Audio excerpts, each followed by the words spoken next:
Wow, good evening everybody. Are you ready for the Friday's game, the Friday's brawl? We do have tonight the second game coming up from the CPL qualifiers. WCG going against Holiday on Highlands. Yesterday we did see WCG managing to score a victory against Holiday on Highlands on the 7 Seas map, if I'm not mistaken. And today we will see them fight on continents and islands. They already chose the maps beforehand. I understand they negotiate something, banning, picking, panning, I don't know, one of those. And as you can see over here, we do have the members starting to join back in the lobby. We should have everybody in, and we're gonna need to see what they're gonna end up playing. I do want to point out, first of all, thank you so much, by the way, bonjour and bonsoir, hello there, sir, and welcome. Bob1717, always a pleasure, hello, sir, and welcome. Zenjamax, привет, hello, sir, and welcome to the stream. Frosty Unicorn 30, good evening, and I do hope you're going to enjoy your time tonight with us. Good evening, sir. We do have also Bob17 picking up that first promotion, while Old Triangle, a big shout out, he did right first in the chat over here. Also, I do have to thank so much Black Snow Crow. Good evening, sir, and thank you so much for that follow at the beginning of the stream. Looking at what's going on over here, I do want to take a look really quickly. Okay, so it looks like they're putting the team pluses on. They are ready. I did put up on the second screen over here yesterday's stream, so we do have the information to talk about from what happened yesterday. I do definitely want to take a quick peek at what happened in the first game, so everybody is aware of the conditions over here. It was actually a game with Genghis Khan coming up on the map. I believe Falcon played Genghis Khan. We did have let me see. Okay, they're putting the team pluses. So I'm gonna catch up on that information a little later, probably during the loading of the map, so we get to quickly see what has happened. Well, of course, it was actually a quick game, if I'm not mistaken. It ended, let me give you a 15-8, a turn 58, so very, very quick game. Maybe we're gonna see a different game today, since it will be on the continents and islands map. Quite surprising though, on the 7 Seas, the game ended up so quickly at 10:58. We do see Portugal coming up as the first ban. We do have, of course, the first 6 to be banned, and then we're gonna see 4 picks, then 4 bans, then 4 picks. Mapuche coming up second. Only one civilization is auto banned in the CPL qualifiers. Only, of course, Babylon is gonna be auto banned. Deja Cooks, good evening, sir, and welcome. Hello, Majak, and hello there. Thank you so much for popping in, sir. Welcome. Could have our first qualifier today. Qualified, you mean? Team? Maybe WCG, right? I think WCG qualifies after this. If they do manage to get the win over their opponents here. We do have Spain also taken out, and that's actually one information that I would definitely want to take a quick peek on. But I do have to find out where the scheduling is. I think scheduling, right? No, not here. Schedule and standings, maybe. Schedule and standings. Okay, there we go. There we go. Schedule and standings. Okay, so coming back to this, looks like Poland is going to be taken down, 4th pick. On continents and islands, most of the time you do see quite a few naval fights started, and it is quite surprising. We have actually Lautaro instead of one of those naval civilizations. Maybe they will go ahead and leave quite a few of them in the game. It will be quite interesting for us to see, especially with Victoria in the game, with Dido, with Norway, for example, on these maps. We're gonna have quite a bit of fun watching them play it out, duke it out. Of course, Australia could also be one of those civilizations that could do amazingly well at the beginning, but it does have a problem moving towards the next part of the second part of the game, in the mid to late part of the game. Australia is very well known for getting those early caravels way before everybody else. It does have a problem converting afterwards into something, you know, useful for the late game. We do have Indonesia taken down, and of course we won't see those Jongs quite surprising. Victoria and Eleanor are being left ripe for the picking over here, and Fkdn is gonna have the choice of taking one civilization down. It will be Norway. Okay, so they don't want the long ships. That actually makes it you know, that makes it good. I do believe long ships with Victor III would have been quite a disaster over here on the map. Also, Menjak is saying a win and they are in. Would be anything from 1-3 seed. Oh, I see. So they do need to figure out who's gonna be the first and the second and the third seed. Frost Unicorn 30. If only Babylon is banned, why were they discussing 3 auto bans in chat? Okay. So they discussed this as is. So in the CPL Premier, we do have them auto banned only Babylon. That's from the rules, but they auto banned more civilizations because they discussed them, not because of our rules. Looks like Fkdn Victoria is gonna go. Derios is gonna go for Eleanor. DavePlays did pick up Japan, which I don't think it's actually as powerful as both two Englands, and this is gonna be quite a problem here for Holiday on Highlands.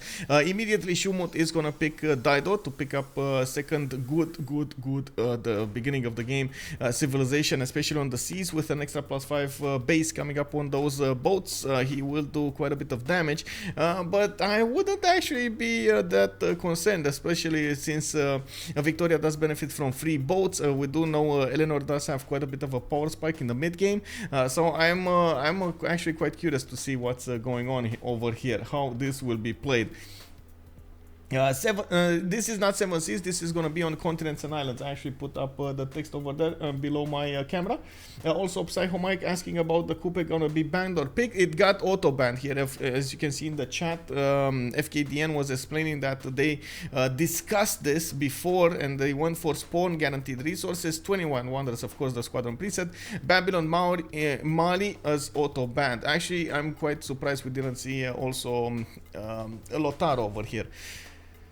Auto banned. It kind of made sense because in the CPL Premier League, for example, most of the community voted for it to be banned. And another surprising fact, in CVFR, they didn't want to ban it. They wanted it in the game. If somebody makes some mistakes and lets it through, so be it. We do have 3 more bans to go. Sumeria with Teddy Roosevelt, the Rough Rider, and Rome picking up the 9th one. With 1 more ban to go, we still have quite a few coastal civilizations available for them to pick from. Not to mention the Tundra ones, not to mention we do have some cheeky civilizations like Sweden. I wouldn't really pick Sweden in this scenario. Anyway, they did go for Scythia.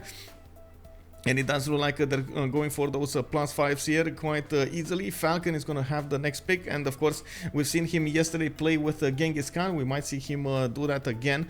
Genghis' extra diplomatic visibility does work on the seas as well, the extra damage that he gets. So it might actually be quite an interesting matchup. We do need to see if anybody's going to go for Australia. I'm actually curious. So this is the moment they need to choose 4 civilizations already on the seas, full seas at the moment, right? Are we gonna see them keep on going this way or changing it up? It looks like Falcon is gonna changing up with Ambiotics. He's gonna go for the goals over here with the Opidoms, Geisates, and of course the extra culture coming up from his mines.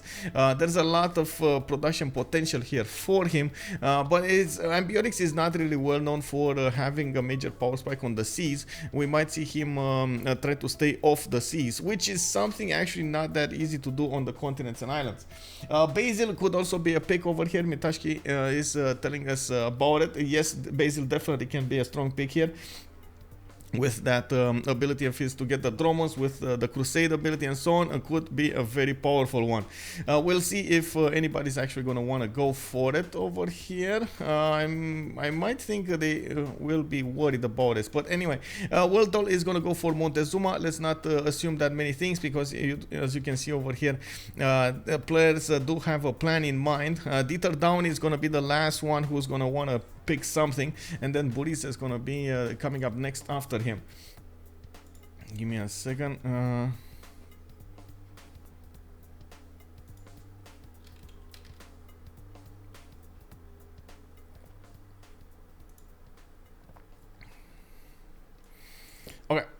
So we do have a DieterDoner with Kublai Khan China. Looks like, of course, China becoming one of the most preferred civilizations. Kublai, especially with those trade routes, it does benefit from that extra economic policy, which does help you out so much.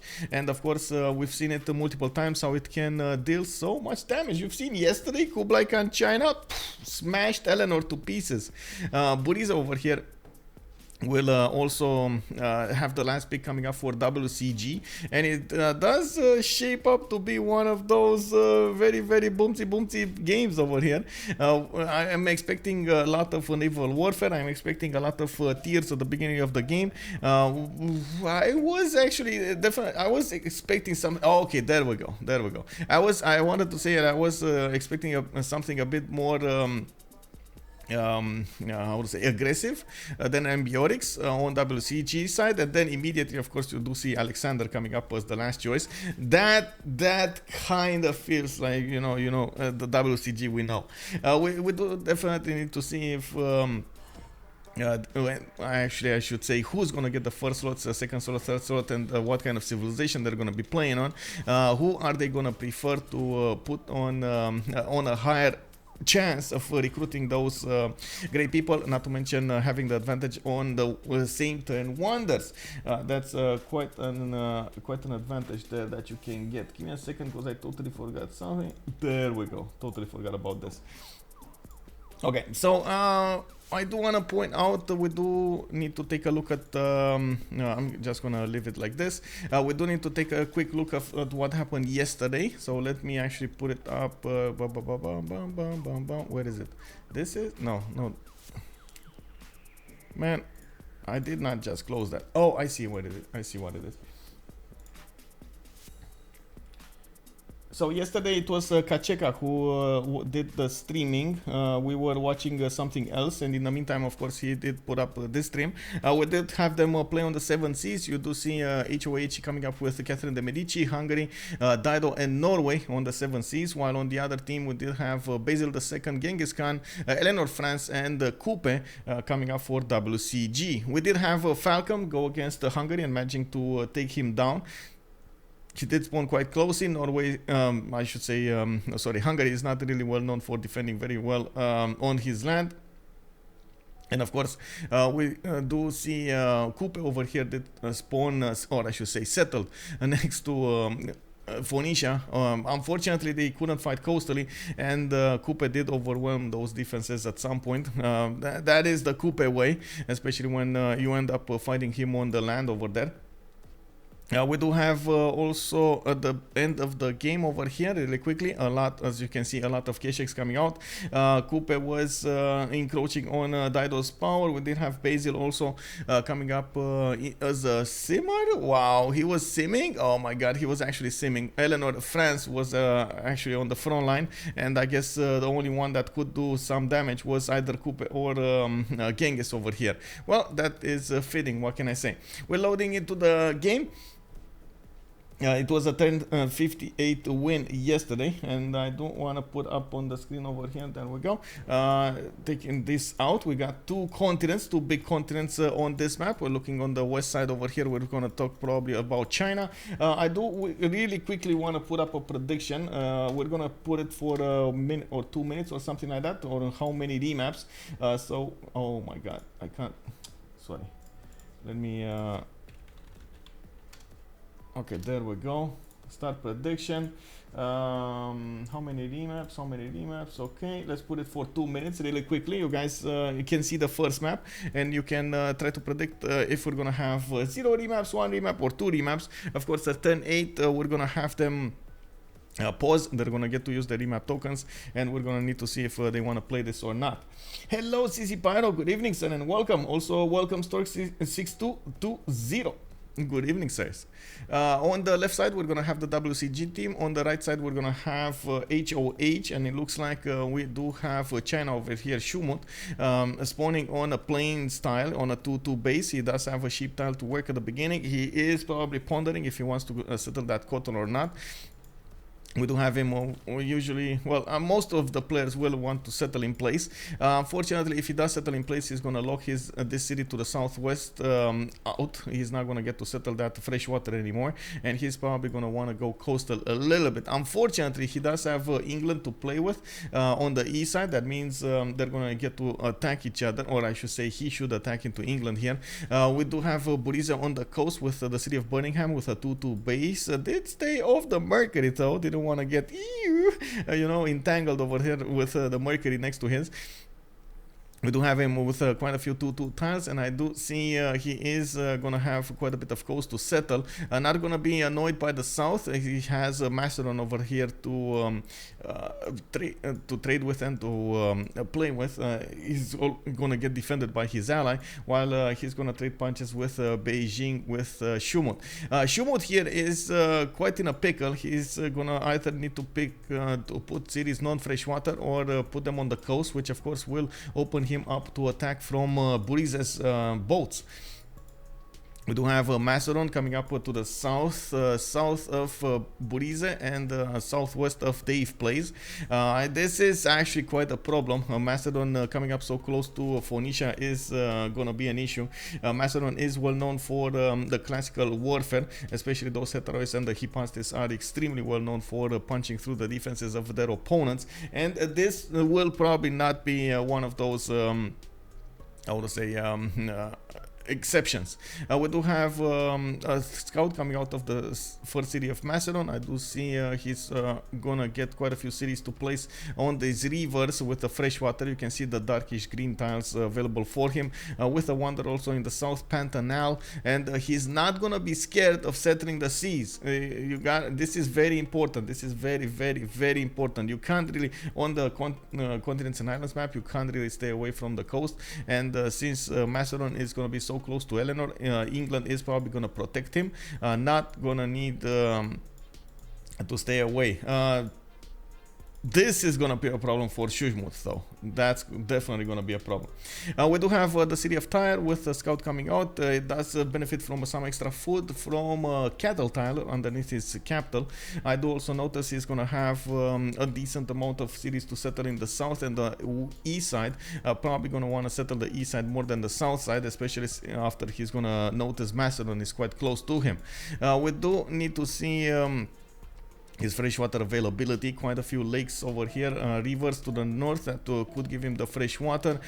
Decent resources, but not that many good cothons to build. I only see like a +3 here, a +3 there, +2s, not +4s, +5s, and not a lot of coastal resources to use. Well, at least he does have some whales for the production, and you do get some amenities there. That's good. Fun fact: the Basilicoi provides science when you build boats. Yeah, very nice actually, very nice. But you're not really incentivized to do that. Hello, Big Fix. Bonsoir, monsieur. Hard Choco on Eleanor, you see? Oh yeah, Chocolate Hills over here in the north is gonna be amazing for him indeed. I didn't follow the recent updates. Can you please tell me how Eleanor France was buffed? Yes, Stork. Just a few seconds to finish up all of the spawns, and I'm gonna talk about Eleanor. I'm sorry for delaying this, but I do think it is important to have the information before turn 8. Please understand. Choco. Yeah, indeed. And Dido has a big choke over here in the south. Well, one tile over here and 2 tiles to the south. A bit of a problem for him. Yes, he could defend a little bit, but I'm still worried about those heteroids. We got Kyoto here with geothermal fissure in the northeast. I do see him putting out that scout on the east side. Quite a few diamond tiles for him to use in the north and in the south. A lot of coast to go for, and he would be a prime example here for God of the Sea. A lot of coastal resources for him to go for.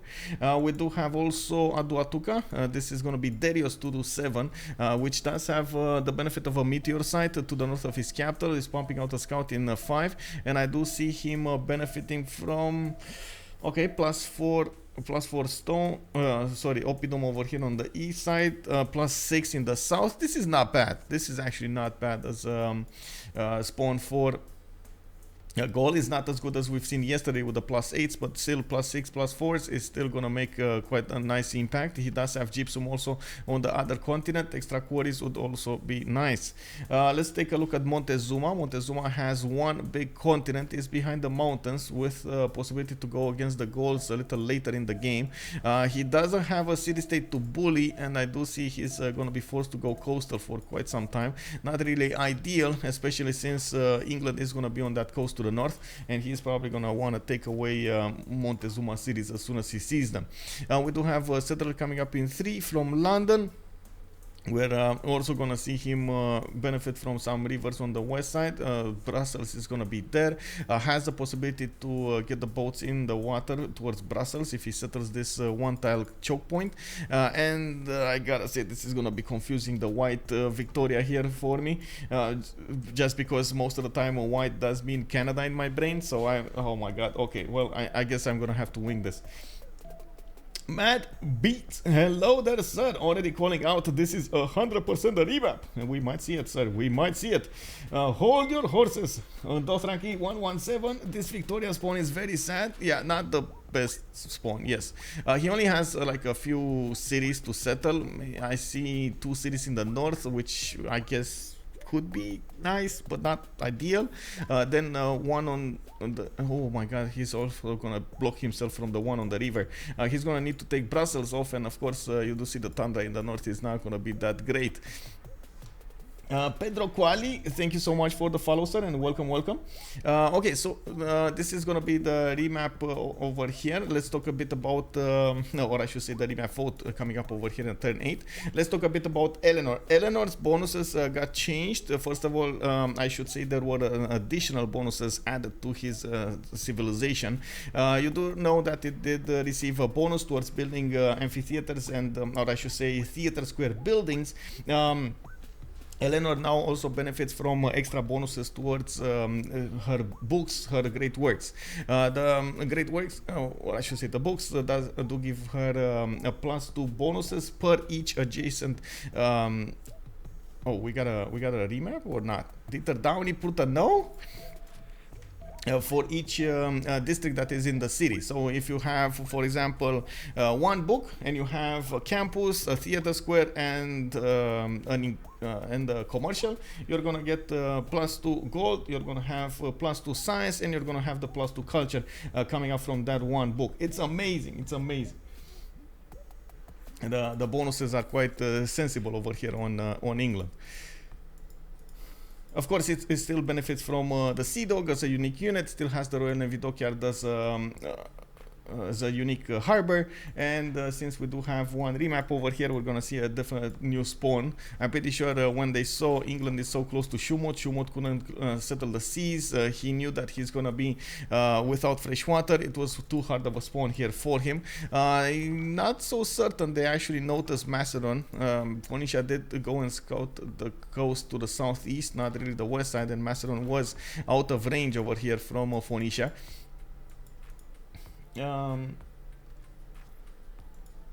Okay, we're waiting for the loading. I think this is definitely the correct call for Highlands to remap this. They were quite underpowered because of their spawn. From the first stirrings of life beneath water. Aztec, yeah, the Aztec spawn was.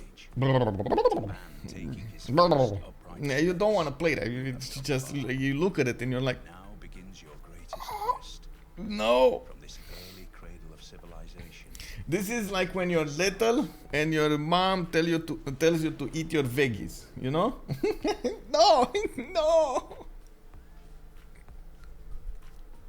So bad, bro. So bad. Anyway, let's come up over here and see what's going on. It looks like we got Sahara El Beyuda to the northwest. El Beida, actually. Looking at the south. Okay, no spawn over here. No spawn. Oh, we do have a civilization. Oh my god, look at look at Dave, man. Dave, bro, what you got? Oh my god, he actually has an island for himself over here, man. This guy, man. Oh no, he's not. He's gonna need to share it with Dieter. Okay. Well, I'm not so sure this is gonna be a good idea for them. Man, oh man. He's gonna get some donors. Phoenicia's gonna get him some food. Okay, it's fine.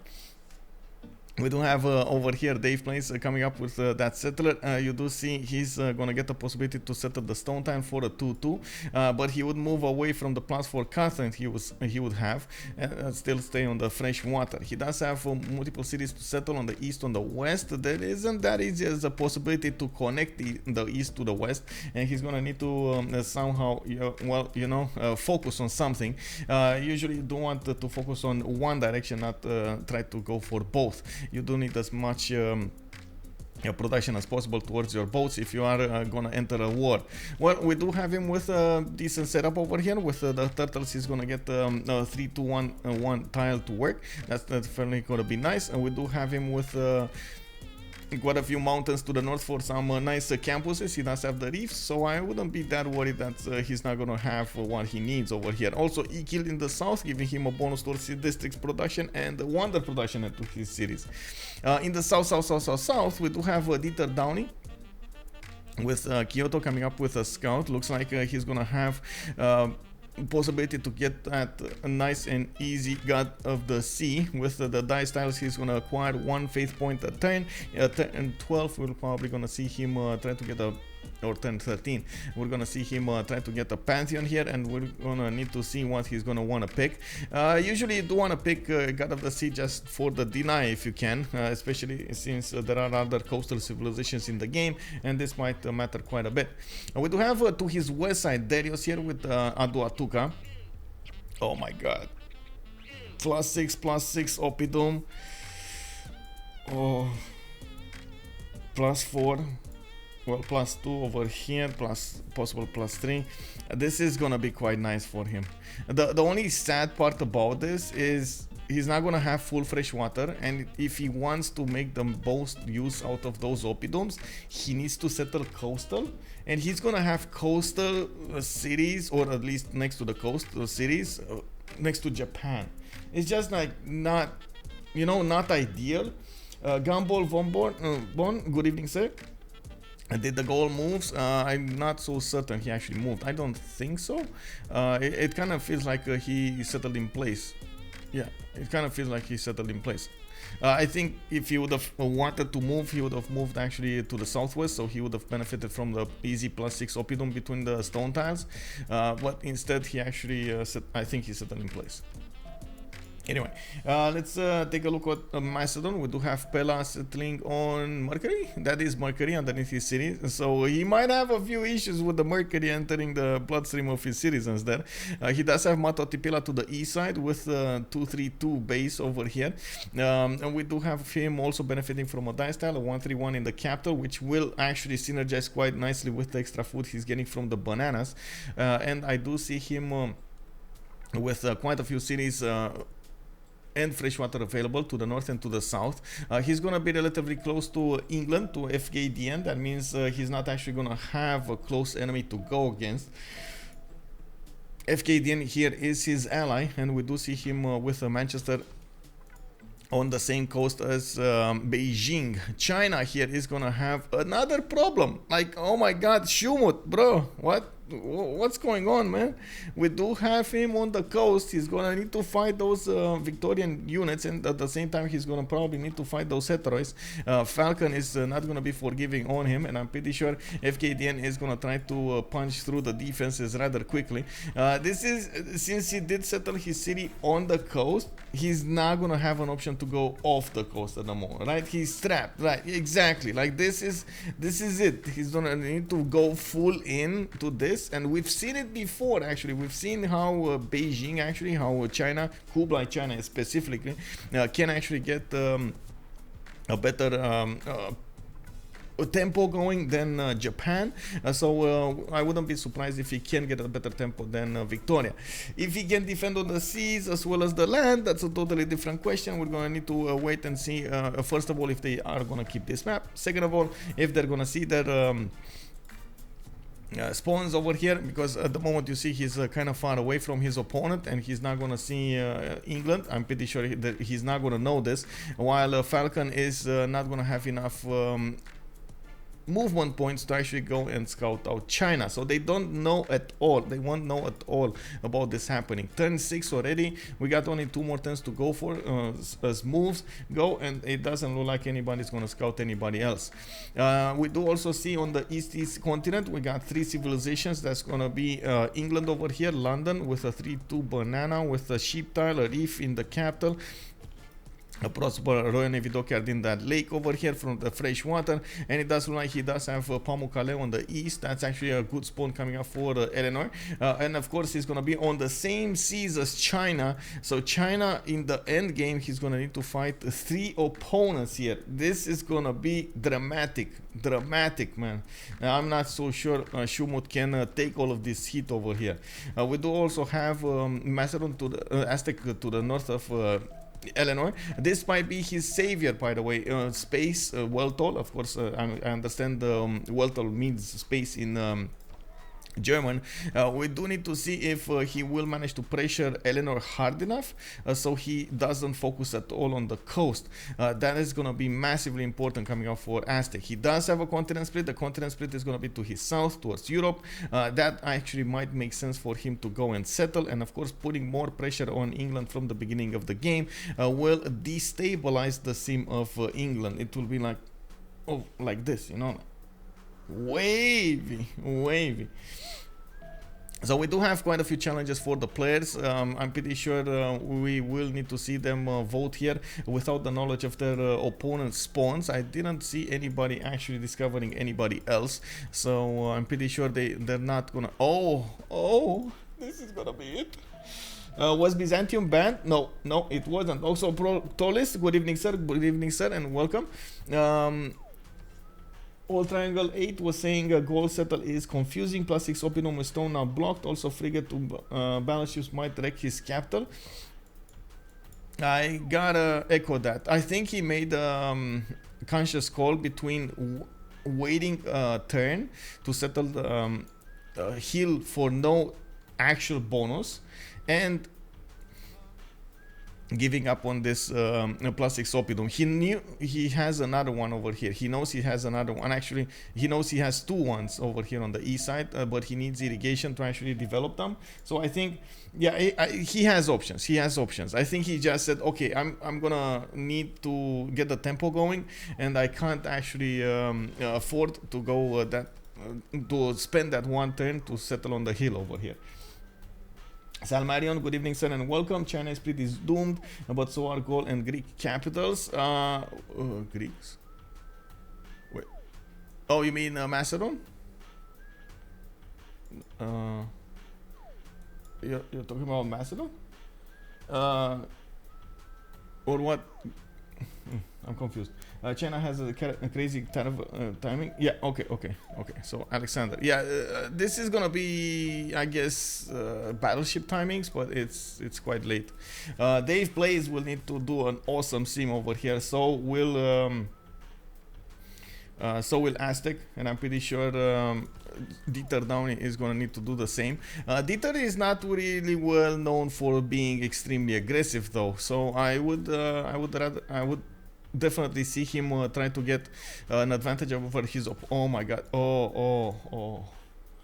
Okay. I need to I'm gonna wait a little bit, because you see where Derios is going.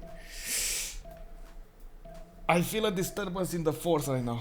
You know, like it's one of those, like you see in football when somebody actually gets a penalty shot and all of the crowd is with their hands in front of their their bodies, and they're like, oh my god, this is Derios. If Derios puts a city on the coast on that cattle tile and that city dies, oh, he's gonna be so mad. I cannot even begin to imagine how mad he's gonna be. I know, it's the forest bait, the fire forest bait.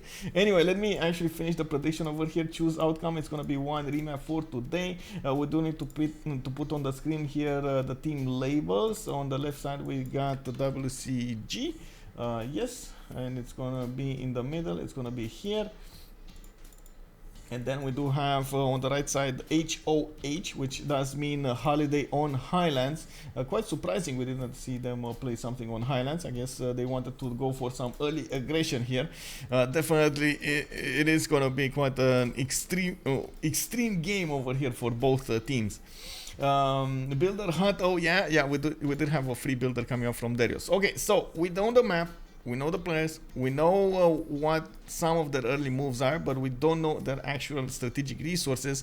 Let's quickly run down the resources and then come back and see their choices here.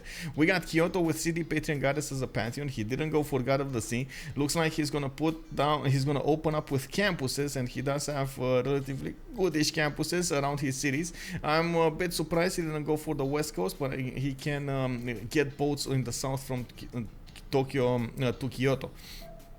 We do have him with an iron tile in the capital. First ring, horse tile. Second ring, I do see he's pumping out another settlement in 4, and he still did not discover the gold. Oh my god, he's gonna settle. Gumball asking about the first scientist is gonna be Aryabhata. Is not gonna have Hypatia yet. Oh my god, look at Derios. Derios, are you sure you wanna do that? I'm just throwing it out there. Are you sure you want to do that, Derios? He's not clicking the buttons. He's like, like if he commits to this, oh my god, he committed. Okay, well, he's gonna have insane food and insane production coming up as an early spawn here, already on 6 and 4. It's actually normal play coming up from Japan, starting up with campuses. He might actually go for some district discount over here. Campuses into those, well, it's going to be hard to get the campuses, but to get the harbors, but we'll see. We do need to see him at least with one more settle to get the 3 campuses going. It's not unknown for Japan to get the campuses and go for pen, brush, and voice, so he gets moksha in the cities and gets the culture as well as the science coming up from those campuses. Let's take a look, take a peek over here on Phoenicia. We do have him with another setter coming up in 3.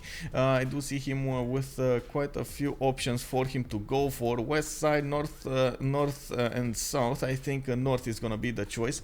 And by the looks of it, Ugarek did settle on that extra food rice style. We do have him actually. Did he? Wait, did he grow? I think he grew into the copper mines, right? In the copper tiles on the west side. That's not enough tiles to work, unfortunately. He would need another 2-2. I'm quite surprised he didn't buy out that 2-2 to the east side. I guess he does want to work some extra gold over here. Well, we'll see. He does have iron tile to the south of Tyre. I do see he has horses in the 3rd ring of his city center to the northwest, and by the looks of it, we're moving on to Macedon here. Macedon is gonna stay off the coast. He put his first city next to Mato Tipila. He did manage to get fertility rights as a pantheon, improving his city's tiles, and we do have him getting a few monuments out over there. Dion and Pella are both working monuments for the extra culture. He is about to actually scout, or he scouted Beijing. You do see these 2 scouts are actually damaged. I'm not so sure why. We might have seen something like a storm coming up over here, but I don't see any land improved, so I'm a bit confused about why this scout did drop in health. Anyway, to the north we do have Victoria, Fkdn with a settler coming up to the southeast over here. It looks like his second city is called Pain, or maybe he's called Bread, you know, like, isn't this from, how to say, from French? Pain. Chocolat or pain.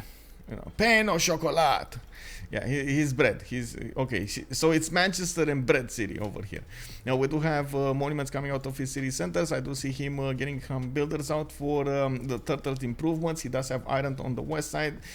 First ring, horses 3rd ring, quite expensive here. Both horses actually until now were expensive. We do have China with no Pantheon yet. He does have a settler coming up next, and he will need to choose from the north or the south. I'm pretty sure the appearance of this scout in the south will probably force him to go to the north. If he sees it, that's a very important fact. If he actually sees the scout, because even with the settler vision, he's not going to have enough vision on this stone tile. That's 4 tiles away. He would need to... well, another good thing is the Macedon scout doesn't have the first improvement, the first promotion, so it can't really move fast through the forest. We do see Eleanor coming up with... oh, wait, strategic resources. Beijing, horses and iron, third ring, both of them. Very expensive strategic resources for him. So he needs... to either get a city in the south over here on that scout tile, or put a city over here in the southeast, or try to talk with his allies and negotiate some iron or horses. I'm pretty sure he's gonna try to get both of them at some point. We got Eleanor with an iron tile and a horse tile. Iron in the first ring, horse in the second ring. He's putting that third city to the south over here on the coast. Still did not get... okay, so he did discover Pamukkale, but he's not going to go and settle it really quickly, even though he did have a very, very good campus over there next to it. Well, I guess we're going to need to wait for that campus to be created. We do have him also being forward settled here from the north. Aztec space is going to get a few more Eagle warriors, and he's very, very, very eagerly going against English units. Maybe he's going to get a few builders out of them. We do also see Gisates coming up from Derios, going towards Aztec. They do know where he is, and of course they are trying to block him from getting the second continent, which I don't think it's actually going to be an option. I'm pretty sure England over here is going to have other priorities, and Derios is also going to have other priorities once he sees this happening. No, Dieter! Get a scout in the water, bro. Oh my god, this is gonna be so sad. If we see a galley from Derios actually attacking the Japan, oh my, this would be a catastrophe. Big catastrophe coming up over here. Hello, Pizza Lord, and good evening. Also, Japan is letting the two Englands running away with animals. Poor Dido. China is so dead. Yeah, China is China. I'm not so sure how he's gonna survive this. Even Macedon is gonna put cities in the water here, but I'm certain this is for the coastal trade routes rather than anything else. Does Japan have sailing tech? That's a good question. His astrology he just finished astrology. I don't see him putting any kind of effort into boats or something, so I don't see any improvements here. You would need sailing, right? So we don't know. Honestly, the quick answer there is I don't know. Okay, he's gonna get another one of these, a +2. He's gonna have good harbors here. You are talking about the loyalty. When the cities are so close to each other, they don't actually see the loyalty between each other. If I open up the loyalty tab over here, sorry, over here, you can see it does show me some loyalty, even to me, and I'm third party over here, but to them I don't think they see at all. They don't see anything here because their loyalty is powerful. There needs to be somebody else looking at this screen so they can see some loyalty over there. Hey, good evening, Closing. Good evening, sir, and welcome. Oh, you mean he can't settle the city? Yeah, he would see, but it could be the city state as well. He's gonna see the boat. You're right.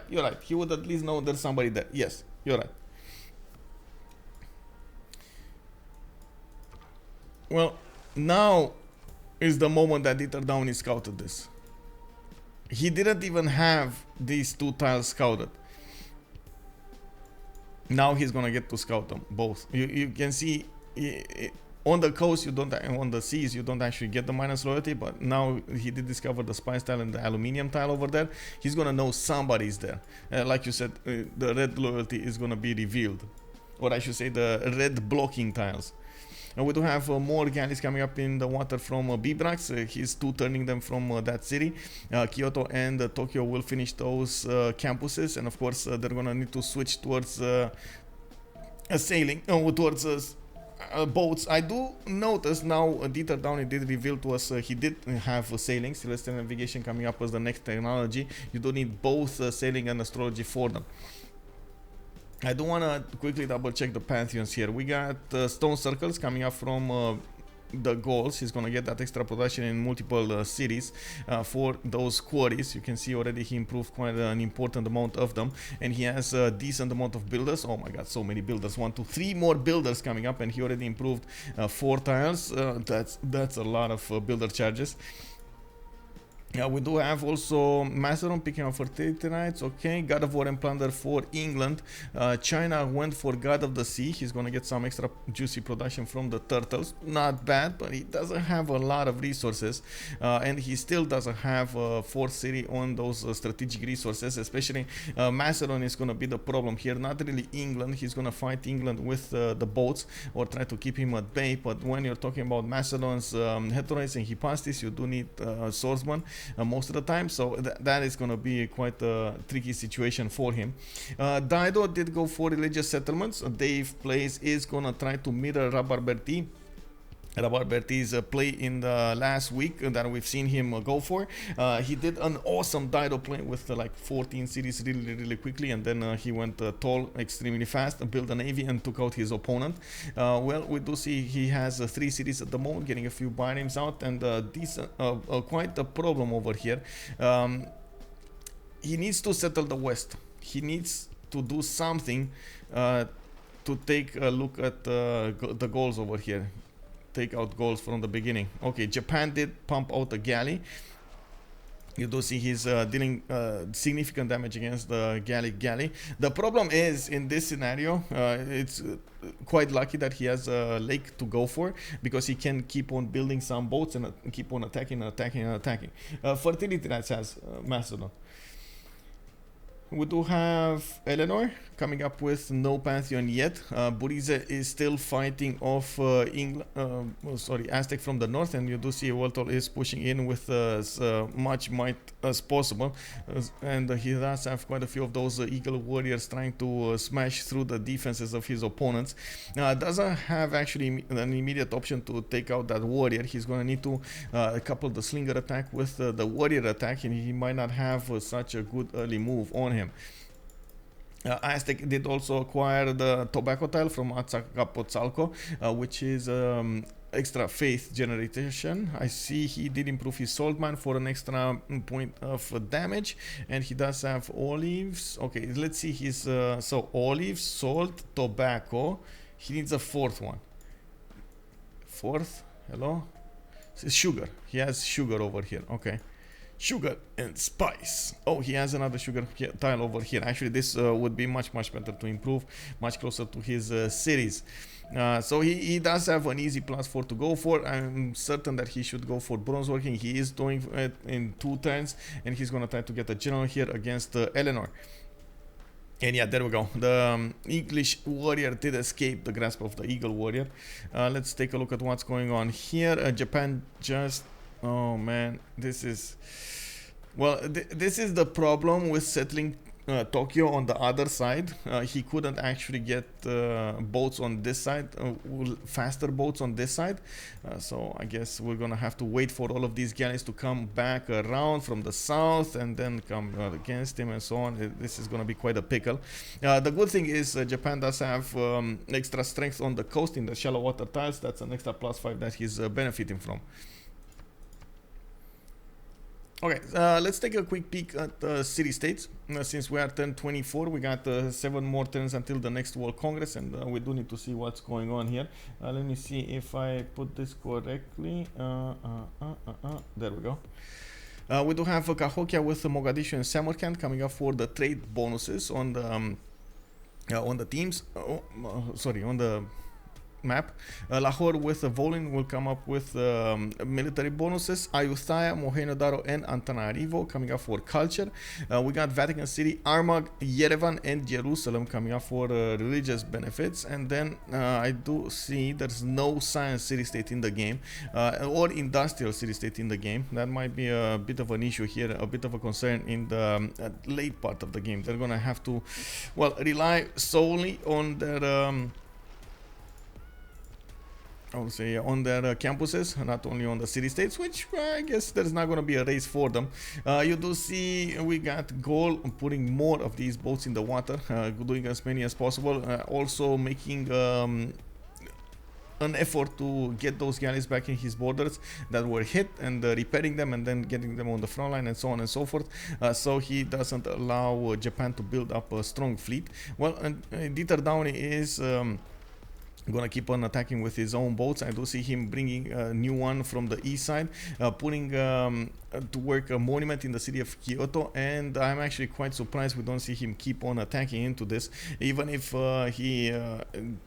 he needs to get this positioning. Like, he definitely needs to get this positioning to attack back into the goals, force him to do something else, because at the moment Gaul is thinking to himself he is safe to build new settlers to expand and keep on expanding instead of doing boats. So that is going to be something that Dieter really needs to take that idea out of him. Well, I guess it does look like Derios is taking this extremely serious, more seriously than Japan is, and this is, I guess, one of the traps that you get when you have an extra damage against your opponent and you think you're safe. You're gonna go the passive way instead of attacking into the opponent that you just discovered, and this might be quite a bit of a problem here for Dieter in the long term.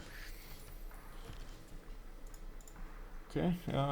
Hello Angie, good evening sir. Gaul should try to find Japan's third city. What does he see exactly right now? Gaul sees this. He doesn't know about the third city to the southeast. He sees there's a lake over here next to Kyoto, and there is a passageway, but he didn't arrive at the borders of the next city.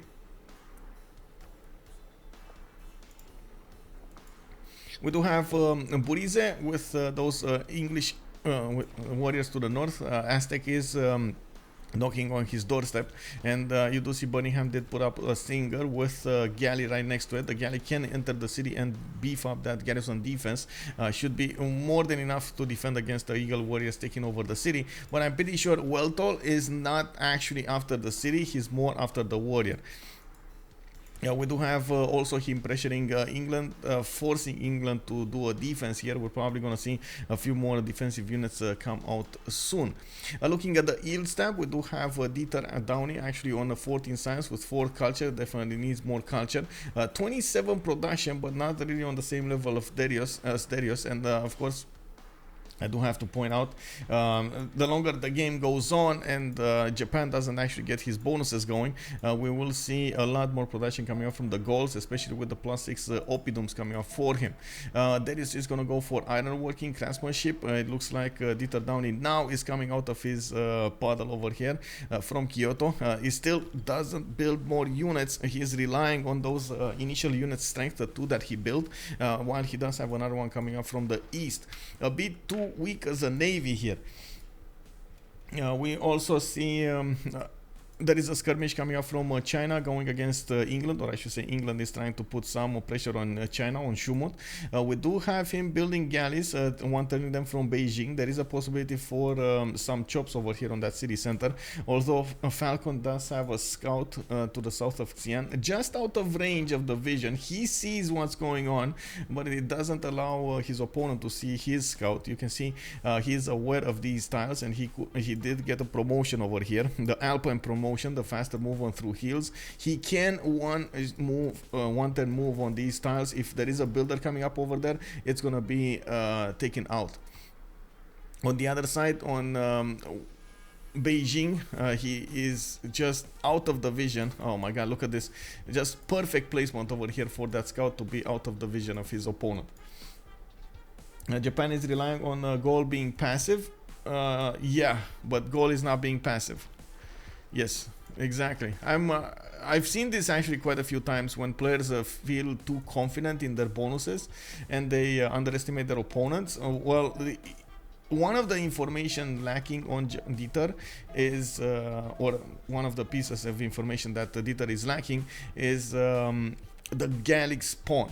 If you would know that Gaul has +6 oppidums everywhere with 3/3 tiles, 3/4s and so on, he would definitely have a lot more incentive to go against him at the beginning of the game, so he doesn't allow him to get that strong in the next part of the game. Instead, he's building granaries.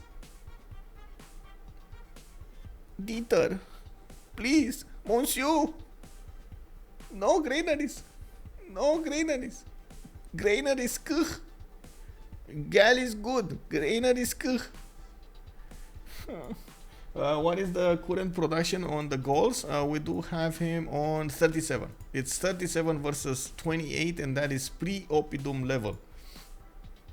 No, exactly. That's why Japan has the bad play on going campuses first. Okay, sure. Well, I do have to point out this does give him an advantage to going towards those caravels. So let's see. Let's see. In the pen brush and voice golden age is going to be a bit different. While Derios is not going to have the science, he's going to have the production, yes, but he's going to be incentivized to going towards other districts rather than his campuses, especially Oppidums, the Government Plaza, totally different. So we're going to need to see if he's going to have, first of all, the population for his campuses, and second of all, how many is he actually going to build. He did go for Governor Magnus in Bibrax, instead of starting off with Pingala in Aduatuca. So the science difference between them will be quite significant over here. Not bad playing, cartography fast, and Gaul can put port in first ring of city. Yeah, Gaul over here from Aduatuca can go for the north indeed, for a port over here. If he goes ports, Oppidums, he's going to be locked until Pop 7 to get another district out, the campus. And that's going to be a problem. That is, I gotta say, that is going to be a major problem.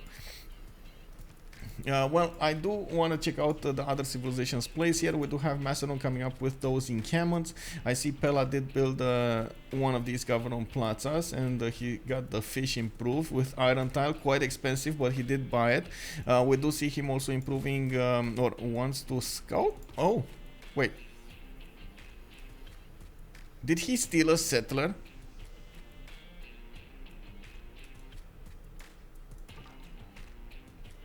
Oh my god, he stole a settler. Like there's... I'm pretty sure he stole a settler. Oh, that is amazing. Next level bullying coming up on China over here. I didn't get it, but I didn't get the image here, but I'm pretty sure he didn't build 5 cities. Yeah, nor did he have time to get this settler so far away from his land, so that means he stole it. With the scouts that he has in the lands of China, China never built escorts for his units, for his settlers, and of course not doing that did, unfortunately, well, make him lose a settler here. That is quite unfortunate. Let's get the prediction going, guys. Let's get the prediction going. Start prediction. Who will win? HOH or WCG? Summation period 30 minutes. Let's go for this. Angie Chimi, I'm not sure. Truth is, I've seen some insane Japanese defenses because they are good turtle sieve. Oh yeah. Japan is definitely in a good position over here. If he gets boats, like there's a big if over here. If he gets boats to keep on trading boats with the Gauls or smashing his opponent's navy, yes, he's in a good position. If he keeps on ignoring this, he will end up with quite a bit of a problem. You know, there's one thing to have an advantage over your opponent from having a +5, but there's another thing, having enough boats to use that advantage on your opponent. And we've seen this. I can actually give the example of having Venetian arsenal. How many times have we seen it here on the live stream that players building Venetian arsenal lost because they thought they have enough production to outproduce their opponents, while their opponents thought the otherwise, and just, you know, built as many pre-builds as possible and somehow deleted their opponents with Venetian that benefited from Venetian arson. We've seen it so many times. This is exactly the same thing here. And of course, Japan will need a lot more boats to play with. He already lost his 2 initial boats. He's gonna get the new ones over here, while Gaul, I don't think, lost a single boat in this engagement. This is a very, very good engagement coming out from the Gauls, especially because of the promotions. When you get the +7, the emblem promotion on your boats, and they're gonna be much tougher, and they're gonna actually manage to withstand the damage coming off from Japan. And that's one thing that is gonna be a problem, another thing that will be a problem for Japan here. Show ages, which we just went into the classical era, and well, yeah, I will show the ages. Sorry, I went on a rant over there. I felt it is important. And Falcon will have, well, I guess he didn't pick anything yet. Falcon will need to pick something. I'm pretty sure he's gonna go pen, brush, and voice. I don't think he has any good other choice. How much faith is he making? 12 faith? Not bad actually. 52 production, 12 faith, not bad. We do have him, yeah, there we go, pen, brush, and voice, getting 11 science and 15 culture. We do have him on 5 cities, and I do see China is putting down an encampment of his own. We got Derios in a pen, brush, and voice, a golden age on ambiotics. You see he still has a problem with the science, 7 science and 11 culture. We do have him on 44 production, putting those oppidums over here. Did need to go for irrigation, which took a while, but now he's gonna have an amazing amount of production. Wait. Oh, I see. This is the oppidum from Aduatuca. I see. Okay. He's getting another settler here. He's gonna have 5 cities soon. Definitely overwhelming the boats of Japan slowly but surely. While Japan, well, we'll talk about this. Burrize coming up with 19 science, 11 culture, 20 gold a turn. We do have him with a free inquiry golden age. He is on, where is it, 3 cities, and by the looks of it, he still is getting attacked quite a bit by those eagle warriors of Aztec. Eagle warriors do have an issue here. If Weltall is not going to promote it fast, he might actually lose them both. He does need as fast as possible to get those buttons on the promotion tree. England does have an archer there. If he is gonna get some free shots over here on those eagle warriors, it's gonna take them down. Also, I do have to point out, Weltall doesn't have an option to retreat unless you take this one. So this one retreats here on the 2-2. This one needs to promote. Otherwise, he might lose it. But I think he's gonna shift enter it. Okay, never mind. So, 2-2 coming up over here.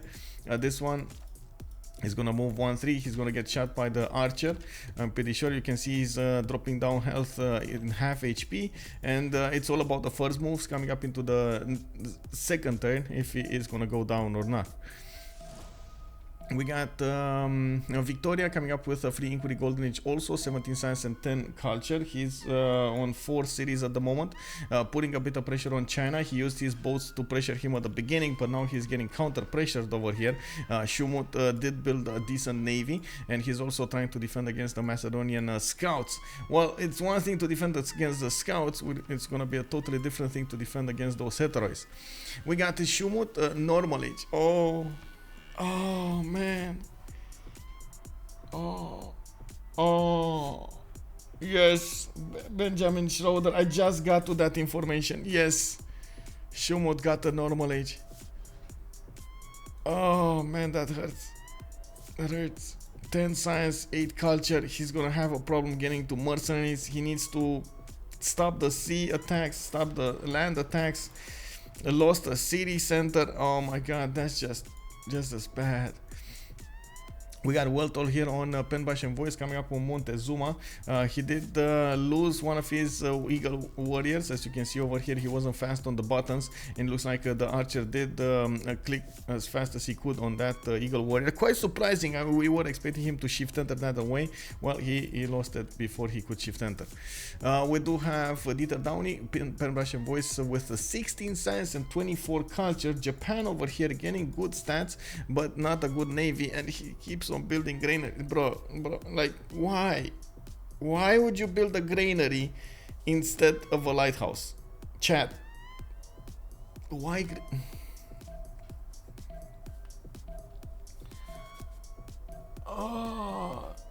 Schuhmut in French, that means that stinks. I guess we can say that. Wait. Hello, Rafifi. Good evening, sir. Hello there. Bonsoir. Well, I think they need to build escape settle. Yeah, he needs. The granary, bro.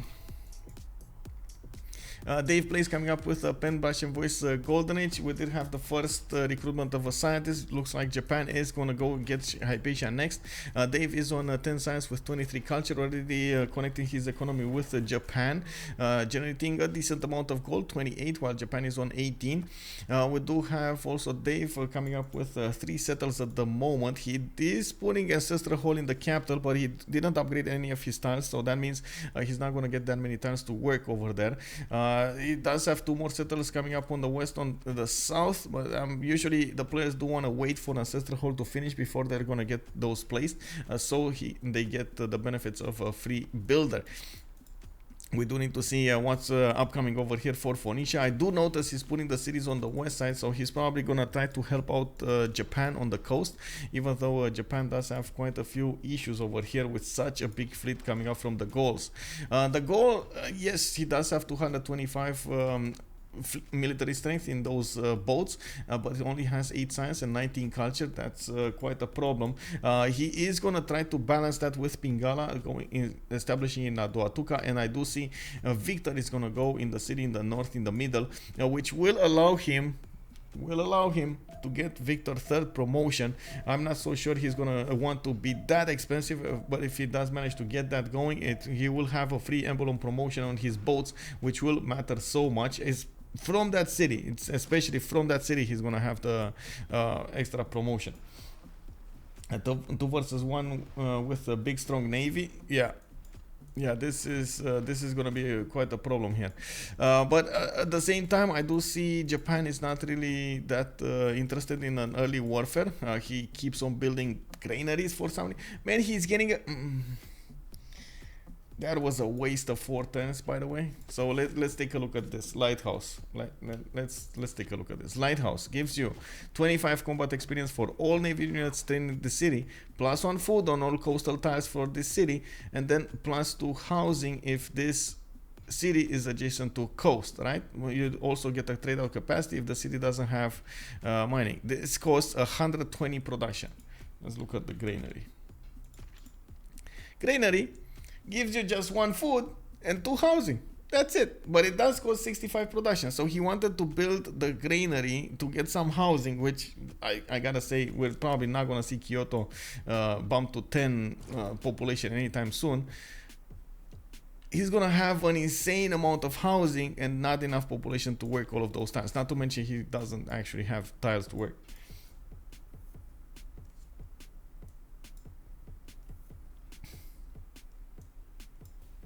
He already had the housing.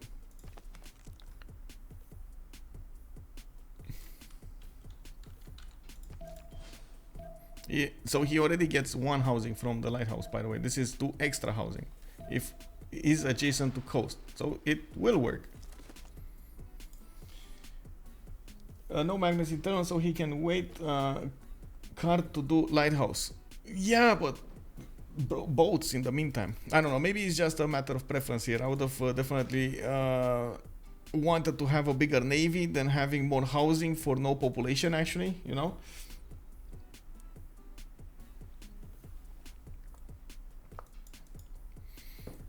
Okay, so we do have 4 cities coming up from Aztec. I do see him recruiting Trunk Trak as a general. Looking at the general screen, Macedon is on 4.6, great general points a turn. England is on 3. That's Eleanor, by the way. Aztec is on 23. He just got a project finished, while China is on 1. China really needs to step up his game because he's first of all losing a city to Burrize to the east side. To those galleys that keep on attacking his city center. Not to mention he does need encampment training projects, so he can recruit a general. We do have already 1 recruited with 3 more available. Looks like we got quite a few archers attacking to the English galleys. You need to be careful about this, by the way, when you're defending with archers, because you are going to give them promotions, experience points whenever you're going to attack into the galleys. We do also see Macedon at the moment. Falcon is going to get his markets out. He did build 2 encampments, and I do see in the capital city of Pella, he did go for 1 no adjacency commercial over here to the south. He did have a +4 harbor though. I guess he didn't want to go and compete when he couldn't compete in the merchant in the admiral screen. He wanted to get the merchant screen as rather than the extra gold. Well, we're gonna see him recruit quite a few merchants here, and nobody at the moment has that many great merchant points. Aztec should go for those commercials, but I do see him getting up full war. Storm coming up in 1. A lot of horses, 4 settle coming up from him to go against Burrize. While Burrize did manage to recruit Schuhmut, he's going to have an extra +5, an extra point of movement on his units. China did finish one of his projects there, and he's probably going to try to get another one here. I do see. Was this a wonder, or why is there a circle there? He's probably going to chop the next project with Magnus in the city of Beijing. What if people who live in lighthouses are scared of monsters and have biggest kids in night lamp? Yes, exactly. You need to build houses for those kids also. Yes, I agree. I agree, Pizza Lot, I agree. We do have Derios also going to get attacked by those Barians from Phoenicia. You can see from the north quite a few Barians are gathering to the south of Ayutthaya. We do need to see if DavePlays is going to wait for them to attack at the same turn, or he's going to keep on attacking with 1 and 1 and 1. If he's going to go 1 by 1, it will be quite an easy way for the Gauls to defend this. He does have the production in the other cities to go and defend this, and he does have some boats from the east defense that he could reposition over there. Of course, Japan still didn't build his boats. We got harbor shipping projects coming off from him. Finally, from Sendai, we got another galley going, and I do see Phoenicia is going to help him out in that aspect. We got Japan on 22 great admiral points a turn. He was doing projects, and he probably wants Rahendra Kola. Rahendra Kola is going to be extremely important with the extra +3 he's going to get for all naval units. It's also a medieval renaissance bonus admiral. It will give the bonuses towards caravels, and that's very, very important. You do see that he's getting out pointed here by the 2 English navies, or I should say civilizations, while Japan starts to stop to chop his district, his projects out. There we go. He's probably gonna get it next turn if the other Englands don't get projects. No project over here. Okay, no project here on Eleanor. No project. So he's probably gonna get Rahendra. Let's see the horses coming out from Aztec. It's going to be a very hard adventure actually from Aztec to go against his opponent here. One of the advantages of settling a city so close to his opponent is going to be from getting those +2 attack points. Jade and Marble are going to be acquired by him. He also has spices in the city of Chalco that he could improve, and he did start to improve his other tiles over here. I do see, so salt mine, sugar plantation. He's going to get the olive plantation. He does have tobacco, so he's going to have +4 from his district. And then we do see the next one coming up next. Okay, we got a bit of a pickle over here. He just picked the general, and then Macedon is going to get the 4th one. So China did manage to get his general. Hanging Gardens coming out from Atuatuca. I've seen Hanging Gardens also getting built somewhere else, but I don't think he's going to finish there. I'm pretty sure he's not going to finish there. Where was it? Was it? No. Was it just him? I guess it was just him. I'm pretty sure I seen it somewhere else. I don't remember where. Was it Macedon? No. Macedon is getting his Basilicoi Pades also, so it's gonna get that going.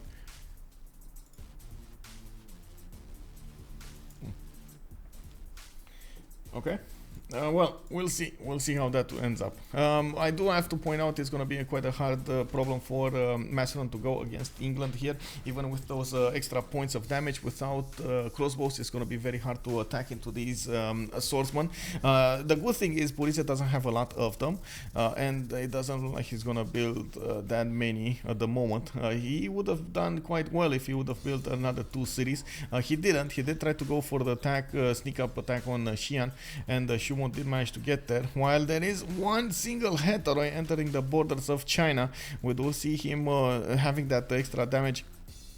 He doesn't have the extra damage coming out from the general, but he could. He just went to scout if there is any kind of defense here, and even if China does have a general, that general doesn't actually give bonuses to anything here.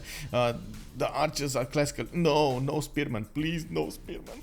No, Schuhmut here is trying to put spearman. No, that's just, why did you get a general if you're going spearman?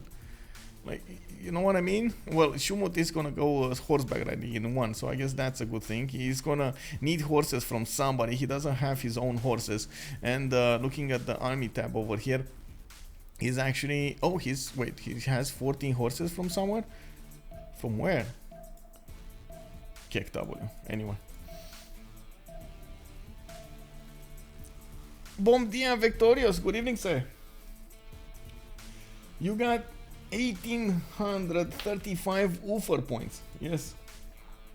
Why are spearmen bad? I don't think they're bad. I think it's kind of a waste of production to go for spearmen after you got great generals.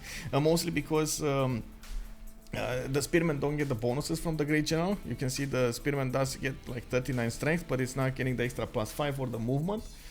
Also, Aloha Faith, good evening, sir, and welcome. The spearman is ancient era unit over here. You get it on bronze working, while the generals only give bonuses starting with the classical era, with horses, with swordsmen, and so on. So it's gonna take a while until he's gonna get the units to actually benefit from the general. It's still good that he got the general, you know. Does Kublai still get the Chukonu? What? Oh, we got the boats from Phoenicia going against the Gauls over here. He's trying to poke a little bit at his cities, and of course that means he did need to move away from the defense against Japan. Japan unfortunately didn't actually quite get prepared in this kind of situation. Usually if you want to go for something like this, you don't want to poke from both sides, because both will be weak at that point. The fact that the Phoenician navy went from the north, it does weaken the east, and of course you do see that at the moment Japan is just ignoring this fact. What he is doing is trying to get the admirals, and he did manage to acquire a Hendracola, which is going to be quite important. He's going to need another one if he wants to activate it, and I'm pretty sure he's going to try to get the projects. One of the reasons he's going for the harbor shipping project so hard, he's getting some builders to chop them, and he definitely needs more galleys to work with. The Phoenician navy will be pushed out of the borders of the Gauls. He did last move attack into these bottoms and did manage to take down a considerable amount of strength from them. We do have Governor Victor also getting the +3 in there, getting him a decent amount of advantage. Tlacopan did settle on another one of those points on the J tile. He would do quite well to acquire the marble tile, and of course get a builder there as soon as possible to improve it. The horses are pushing in through the swordsman, because the swordsman did unfortunately move, lost their 45 bonus, and of course you do see the +5 started up from the horse, and the +5 combat general from points. We do have archers coming up in production next. You do see also a lot of swordsmen coming out from Aztec. I'm pretty sure he's going to try to beeline how to say men at arms. Let's see, the Weltall going currency. He needs men at arms. Now men at arms will probably break England here. Military tactics, so mathematics, military tactics, he needs currency for that, so I'm pretty sure he clicked on military tactics and forgot about it. We do also see a horse did manage to sneak in behind the Birmingham. Could get a few points over here, and I do notice England in the meantime did get 3 swordsmen to defend that city center. Not bad for an early defense. We do have also Derios managing to get to 89 production versus DieterDoner's 29. Oh my god, bro. Boys. Is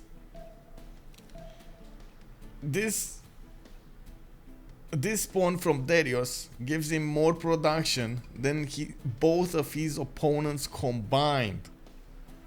We actually need to put Montezuma in the mix, so they have more production than him. Like, this is this real life? What is this?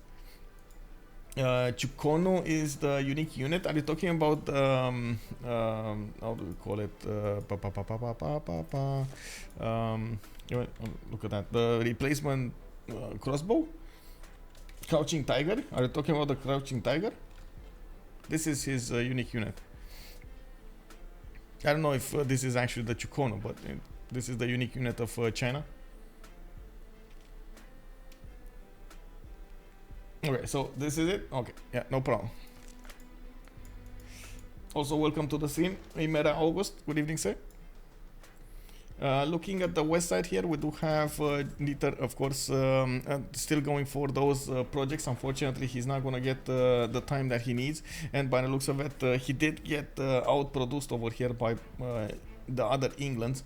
You do see he only managed to get Rahendra Kola, which is still going to be nice, but the next ones are going to be extremely expensive.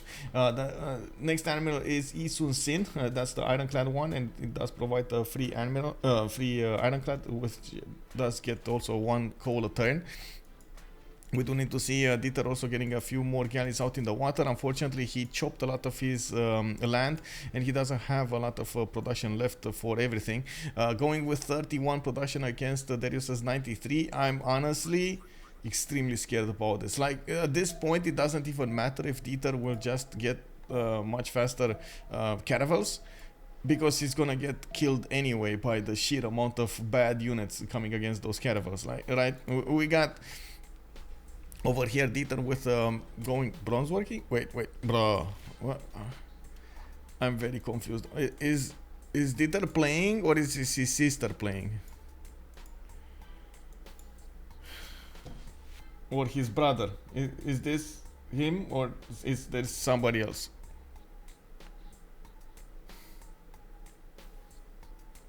Daido will need to cancel that ironclad admiral. Chukono is a Chinese repeating crossbow. Oh, I see. Repeating crossbow. I didn't know. Did they call it in C5? Not sure where I got that from. I don't know, actually. I don't remember from C5. I played so much Civ6 that I totally forgot the definitions in Civ5. We do have England coming up with 4 boats only. He's getting a few more boats. I see Stonehenge also from the city of the north, from the Bread City. I do also notice he is gonna get quite a few galleys out. Okay, he's gonna get a religion. Where are the heteroids? Let's see the heteroids. Oh, still only one heteroi here poking at China. It does look like Macedon wasn't actually interested in taking out his opponent. He just wanted to force his opponent to build a land army and be a bit more how to say, diverse, spending that production on both sides. Maybe he is going to allow England to do the job for him. Falcon is going to get mathematics and feudalism in the meantime, while he is trying to sim. Looking at the sim options over here, we do have Fkdn with 34 science and 22 culture, 64 production as well. While on the other side, we do have DieterDoner with 39 and 28, 56 gold. Unfortunately, I'm not so certain that will help him, sitting on 3 cities. Now he's getting his boats out. He did go for the top 3 at the moment, going for Butters in 2 turns. He does need to get a lot of boats out for those caravels, and we will need to see if Gaul will manage to match him. Derios is going for shipbuilding, feudalism in 2. He is probably going to have mercenaries much faster than Dieter is going to have it. That means he's going to upgrade a lot more boats if he does survive. Divamic, thank you so much for the follow, sir, and welcome to the stream. Victorious AOE uses them as a unique unit for China Empire. Did they call it? Yeah, I'm not sure. Daido will need to cancel that ironclad admiral. Daido definitely needs to cancel it, yes. But Daido is... That's a good question. What is Daido doing? Daido did get... religious settlements, and he did also get ancestral hall, but he's now gonna get to benefit from all of them. First of all, he could have had Ayutthaya relatively early if he would have attacked it. Now he attacked the Gauls and poked the Horden's Nest. You see how immediately Derios reacted to this and got a lot of boats out. We do notice at the moment Dave is getting a lot more economy going. He still has a few cities to settle on the north, and I do see he needs to settle the one on the islands as well. Unfortunately, without the God of the Sea over here, the islands aren't gonna have that big of an advantage. He could, I guess, settle the stone, or even try to do 2 settles here, 2 weak settles versus 1 big one. We're gonna need to see what's gonna be more important. He doesn't really have a standing navy, but I guess neither does Japan. Only the Gaul over here does have a big navy. 618 military strength versus 118 plus 175. Are you really? Wait, really? I mean, he could, like, Gaul at the moment, he should just go and keep on attacking Japan, and that's exactly what he's doing. You see how he's taking down the pre-builds of Japan because Japan never built a navy. Oh man, that's just sad. Yeah, I don't know what to say, bro. When co-casting with Jagan, you guys are casting the same game. We are casting the same game, but I don't think he wants to cast with me, I'm pretty sure. Also, good evening, Gath Anthony. How are you doing? For some reason, he has been cursing me for the past year or so. I have no idea. We do have Macedon coming up with quite a few builders. He's getting his merchants up. He is the only one generating great merchant points at 10. He's going to get Zankian next with increased trade route capacity. I do also notice he's going to have a few heteroids going towards the south. Looks like Vatican City is going to be his target. I do also notice England might actually want to take Cahokia for himself, giving him a coastal city on the west side. Not so certain that's the best idea. Does he have one here? I guess he does have one on the east, Armagh, but it's not that close and it's kind of hard to get. Don't worry about it, man. Don't worry about it. We do have China coming up with Warlord's Throne from Beijing. It looks like Burica coming up with for him, but still no classical or medieval unit to work with. He is probably gonna get Pikeman at some point, but I'd say some point, and it's gonna be, you know, in the future. In the tech side, we do have Schuhmut on mathematics and 2 civil service in 16. It's gonna take him a while to get there. 24 science and 11 culture. We do have Aztec over here. Oh my God, coming to the borders of England with such a strong army. He does have multiple swordsmen to work with, General Fordham, but you can see English swordsmen are strong as well. Even without Governor Victor in the city, it's going to be very, very hard to push through these swordsmen. And of course, Weltall here is going to try to use those archers to punch through. That's his only way. Archers into crossbows. Of course, we're going to see men-at-arms as well started up. We got 6 more turns for him to go for those. And I do see feudalism coming up in 4. I don't know why. I thought I closed this a long time ago. Entertainment coming up from Chalco. We do see battering lamps also coming up from Azcapotzalco. Victor establishing in Birmingham will increase the city's defenses, and at the moment we do see the +6 luxury attack bonus activated on these units, on the swordsman. He's gonna deal important amount of damage coming against these English units, even with all of their bonuses on their side. That will degrade the quality of the cast. Anthony Ophel 22, good evening sir and welcome. We do take a look at the goals over here, and we do see he's gonna get, first of all, a mausoleum at Halicarnassus. He's gonna get an extra charge on that Isodor of Miletus. You see right after he built it, he chopped it out, he got another charge here, which does allow him to use it in another I would say in another one of these wonders, while he is probably focusing at the moment to get a bit more science. I was actually expecting at least one campus, at least a sacrifice for a campus here. It is extremely important for him to get the timings done on Japan. He can do two things, right? Either go and take out the opponent's pre-builds before he can get his like enough boats, enough caravels upgraded, so he can take out all of his pre-builds, build a lot of pre-builds in the meantime to soak up all of that damage, or try to go for his own pre-builds and caravel technology at the same time as Japan will. You can see Japan over here is what is it? Mason? Wait, bro, where are you? Why are you moving away? Is he... Did he get there close enough and he's now moving towards masonry to delay that at all? Because he's not going to have... It's clear that he's not going to have mercenaries in time. First of all, I don't think he even has the land units to boost up mercenaries. And by the looks of it, Weltall here is quite far away from boosting mercenaries for them. Fkdn is going to boost cartography coming up for... Well, I guess it was boosted anyway, right? It's you need 2 harbors to boost... Oh, wait. Gaul never boosted cartography because harbors. He has 1 single harbor. Oh, I see how it is. Okay, so bad boats it is. Well, Fkdn is going to boost the cartography for him. Derios is 2 turns away mathematics. He's going to need buttress and then he's going to need cartography. Oh, well, it's gonna take a little time. The good thing is he did at least boost buttress, right? He got a classical era wonder. He's gonna try to get okay, the points coming up for the next era. Most of them, of course, will want the golden age, or maybe Japan will want the dark age for the extra +5. I'm not so certain. I would love to see a co-cast with a normalator. Oh, yes. That normalator, totally different guy. Much more, yeah, definitely. I would also love to cast with Norm. I did actually try to give him some ideas for the last CWC, but he didn't have time to put them into fruition. That's actually quite unfortunate. It is what it is. We would need for the CWC. Oh my god! Unfortunately I got way too many ideas that I can put on the stream or on work. I can work on them. I'm trying to focus on the ones that have the maximum effort, like maximum effectiveness.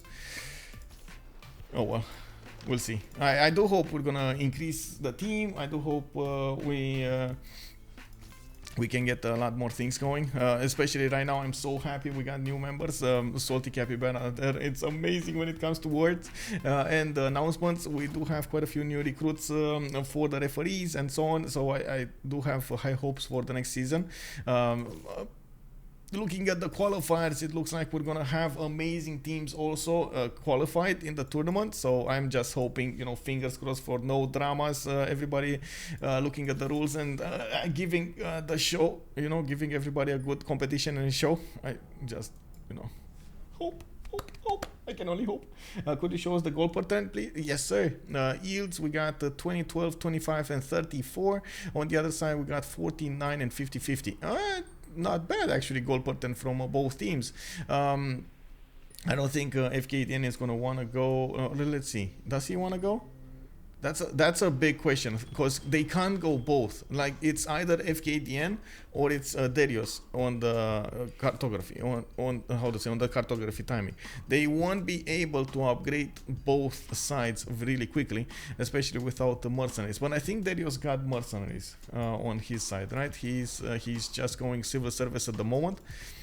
Can we see this happening? I see a swordsman here, swordsman. This one, okay, cannot upgrade this one, never mind. Anyway, battalion ram coming up in the next 2 turns next to the city of Birmingham. Those swordsmen keep on attacking against the swordsmen of England, and you do see it force some promotions over there on them. We do have Victor getting some archers. Oh well, I should say establishing first of all next turn, and England did get some archers to defend himself over there. Unfortunately, Aztec didn't get his crossbows. Crossbows with a +6 and a general attack bonus would have melted these swordsmen really quickly. Even the archers do a lot of damage against them, so you can imagine the crossbow would have been so powerful. We do see also Schuhmut is getting out of there. He got the message he's gonna get attacked here, and he got out of there as soon as possible. And I think this actually might have been a mistake from Falcon in retrospect, thinking that though 5 or 6 heteroids here he could have built from the beginning. He had a general for them. He could have taken out China, or at least put so much pressure on China while right after he got those units, he could have kept on simming that his opponent would have, his ally over here, Fkdn, would have just needed to swoop in and take out China as soon as possible. That, I think, would have also taken away China's option from getting a settler. Or it's either that, or they would have needed to invest a lot of gold into a settler, which I don't think that would have been a viable option. Falcon trying to capture victory with Alex. he might do the middle student tactics, man. It's always, you know, middle student tactics coming out. Oh man, oh man.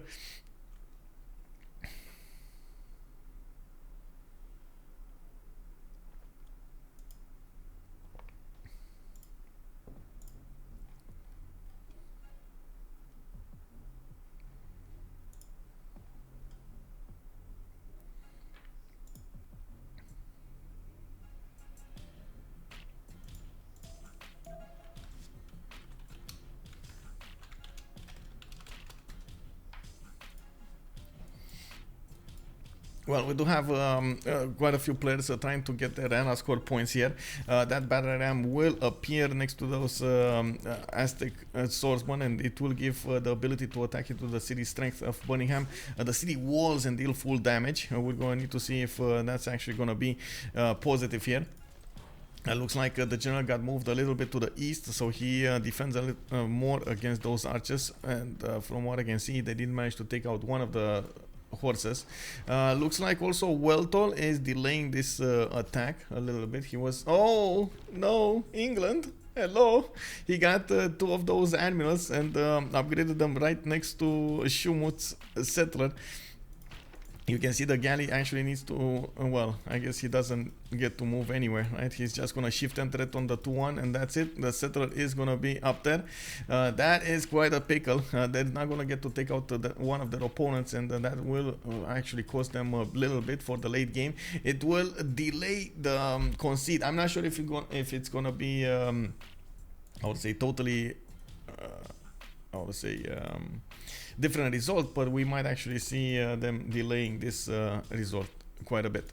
We do have Japanese warriors in the water with a lot of galleys. Quadrims also coming out from his cities. We do have Japan 1 turn away from cartography, 7 turns away from mercenaries. He's gonna get boosted by space, by Aztec. Derios is 4 turns away from his own buttress with 2 turns away mercenaries. If DieterDoner is going to delay his upgrades for cartography, that is going to be quite a problem for them. It will give Derios a little bit of breathing room to get his own cartography going. The science is the only thing stopping him from getting it, and I'm still very surprised we didn't see at least 1 or 2 campuses here. He could have had easy peasy +3 over here to the west side, another +3 here on the city of Alesia. There were options, I gotta say, there were options. One other advantage that of course Japan does benefit from is he does have an admiral, while Gaul does not have an admiral. And there we go. Immediately Dieter upgraded his boats without cartography. He's gonna go against these galleys of the Gauls without all of those, I would say, without the cartography on them. This is gonna be quite an issue here for the Gauls, but he built so many boats on the east side that is gonna be so hard for Japan to push through. Fkdn is also gonna upgrade his caravels and go against the cities of China. Looks like China is gonna have a major issue here defending himself. These are 59 strength caravels attacking into his cities of 35, and I do see ancient walls coming up soon. He's probably gonna try to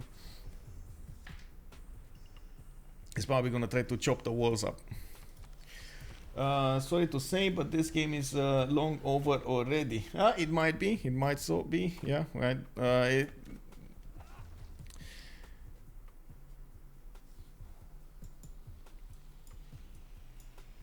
They're still gonna try though. They're still gonna try. I like that. I like the fact that Japan is putting as many of these units in the water as possible, especially the warriors next to the boats. First of all, he might actually upgrade them into samurais. And he's gonna give the extra support bonus on all of those boats, making them a bit stronger. That's quite good. We do have some extra flanking as well. So it is gonna go Japan's way. I'm not so certain, and honestly, I don't want to count, because we can count this, like we can count how many turns Derios needs to get to cartography, how many turns these Japanese boats will have to work with against his opponent's galleys, how many galleys can be produced in the meantime, and so on and so forth. Like we can count that, but it's gonna take me a bit too long for an answer. Of course, I do want to also take a look on China. Looks like China is going to get walls next time from Changsha. That city is still probably going to fall. Even if it gets walls, the English caravels should go through them quite quickly. From Beijing, he's going to get another wall up, and it will, how to say, it will delay the takeover of that empire. We did have Schuhmut also arriving at a safe position to the north of the Aztec cities. He's probably going to try to stay away from the coast, at least 3 tiles away. Aztec here does need to get to military tactics, so he upgrades all of these swordsmen into men-at-arms. That's exactly what he's doing here. The men-at-arm, you can see the men-at-arms coming up from England they are going to trade points, a lot of strength points. Buckingham does have Victor inside, giving him that extra bonus on the defense. You do see the English men-at-arms with a general are 77, while on attack Aztec men-at-arms, even with a general, are 68. That's actually quite problematic over here. Weltall cannot push into that coastal city. Maybe it would have been an idea to go against the other cities, like Portsmouth, for example, and push through there against London, like spread a little bit rather than go on one side. But anyway, it's too late now. He focused too much. You know, we were talking in retrospect from a bird's eye view while he is looking at the details there. Burrize should have built a couple more quads for XP farming. Okay.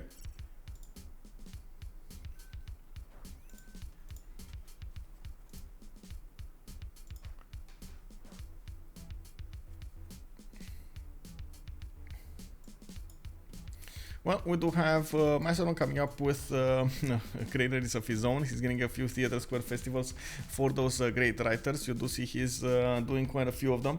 He's also generating enough great general points to recruit at least one of these medieval ones. I do also notice he got a decent amount of merchant points on 10 a turn, and while the goals are on 5 great engineer points a turn, we do have the great admiral coming up over here, 16 great admiral points on England.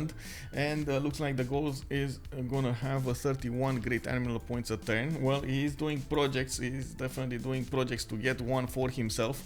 It's gonna be quite a problem here to get there. 155 more points needed for him to recruit a general, an admiral. Sorry. Oh, we got quite a few subscribers over here. We got Luno, bonsoir. We got Tardigrade. Hey, mademoiselle, bonsoir, bienvenue. Rafifi, also good evening, sir. We got Portus P, we got Takeshi Levy, and of course, I do have to thank so much to Anonymous Gifter for the 5 gifted subs. Thank you, sir.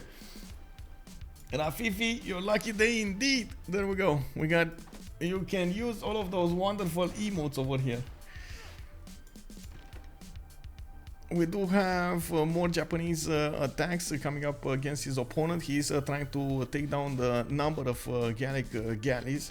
I do see Gaul did manage to attack Phoenicia, and of course you do see a few binaries coming out of his cities. Phoenicia would have been a force to reckon with if he would have actually built a navy. He did focus on the gold, and with 39 science and 36 culture, he's getting there quite slowly to get his navy built up. We do have Dieter on square digging at the moment, 1 turn away from mercenaries. He's gonna get to upgrade more boats, but in the meantime they kind of lost the gold over here, the gold advantage. We do see Japan is on 56, they've on 53, but then Macedon is not doing any gold. Schuhmut is not really doing any gold on 11, and on the other side we do have Fkdn with 78 science and 30 culture. 4 more turns until the next era. We got Falcon getting the era, Derios on 59, 57. He's gonna get the era. We got 47 out of 57 for Burrize. He needs 10 more points, and it looks like he's in danger of not actually getting golden or a dark age. Fkdn did manage to get to his threshold of 60. Schuhmut is 42 out of 42. Okay, there we go. Weltall 47 out of 53. He needs 6 more points. DieterDoner is going to be 44-52. Okay, that's 8 more points needed. That's a problem. It doesn't look like... Well, I guess he's going to get a samurai. That's going to help him out. Definitely gonna help him out. And we do have DavePlays coming up with 10 points away. Again, a bit of a problem. He's trying to get Great Lighthouse and probably gonna try to get also Colossus for those extra points. Quite an issue over here for him to get all of the points done. This emote is John Curtin. He removes his hat when he's sad. Yeah. Yeah, rip.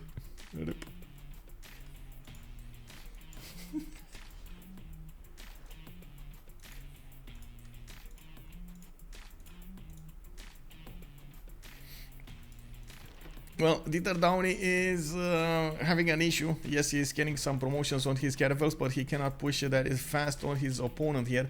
While Derios is 9 turns cartography, 1 turn divine, right? It does look like there might be enough time for Japan to go against these caravels, but we're going to need to see if he's going to keep on pushing. I do also notice he upgraded his samurais. Now I like Dieter. Dieter is back. Now I like how Dieter is playing this.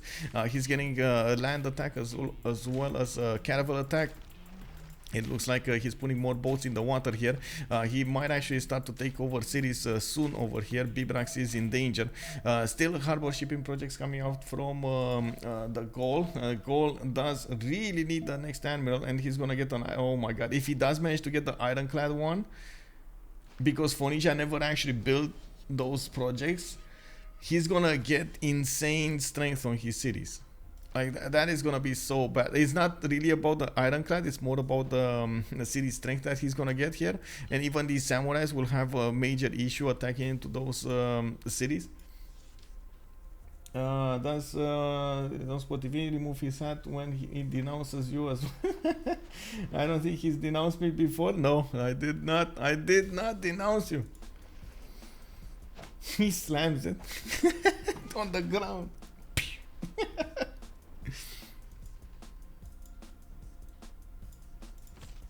Well, I think Aztec here did realize that he's not going to take over that city of Birmingham. It's too well protected with Governor Victor, and he's repositioning his units to go against the Portsmouth.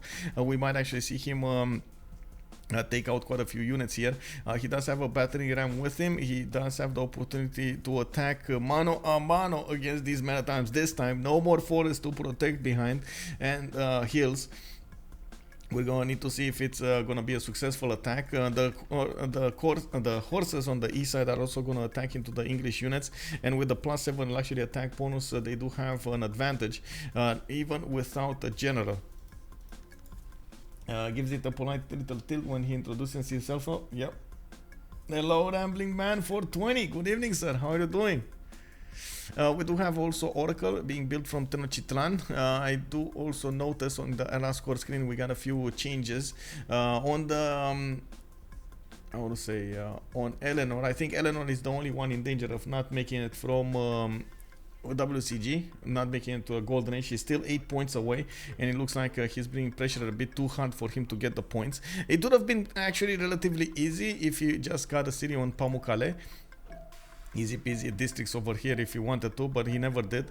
We do also see, let me check out. Schuhmut did get it. Weltall is 5 points away. DieterDoner is 3 points away. DavePlays 5 points away. Still a problem. Still a problem. Yeah, 5 points away. Still a problem. China lost a city. Good evening, sir. And let me actually take a look at what's happening in China. Yeah, the city of Changsha. That was, yeah.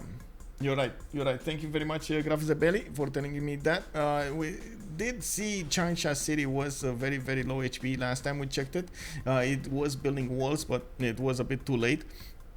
The good thing is, Schuhmut over here did manage to get the merit arms, which will increase the defense of the cities, and now it's going to be much harder for the caravels to punch through. Hey, Graf Zeperi, just subscribe. Thank you very much, anonymous gifter. Hello, sir. We do have Schuhmut with a few archers as well. Didn't get catapults to attack into these caravels. The catapults, the trebuchets are the ones that also that deal significant damage against the boats.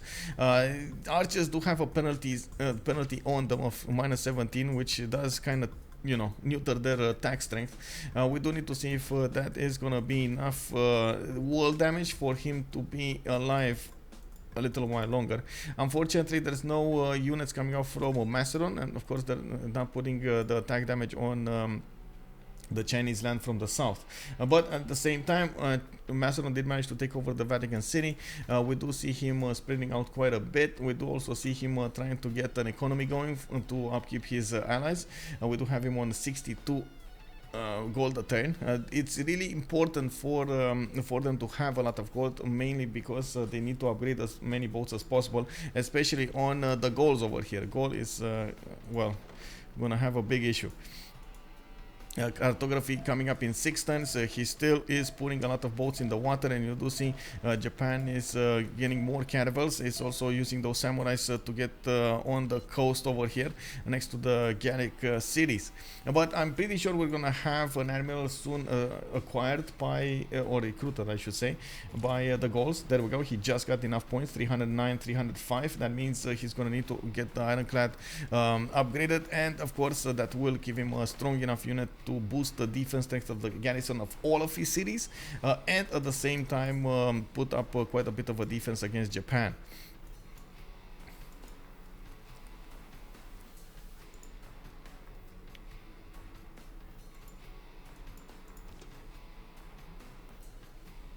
Uh-oh. Uh-oh. Ironclad not strong. Ironclad not strong enough, bro. Ironclad not strong. Why is he... Dieter, you need to upgrade boats, bro. You need to upgrade all of your boats. Do not delay this. We got 5 more caravels for him that he's not using over here to attack his opponents with.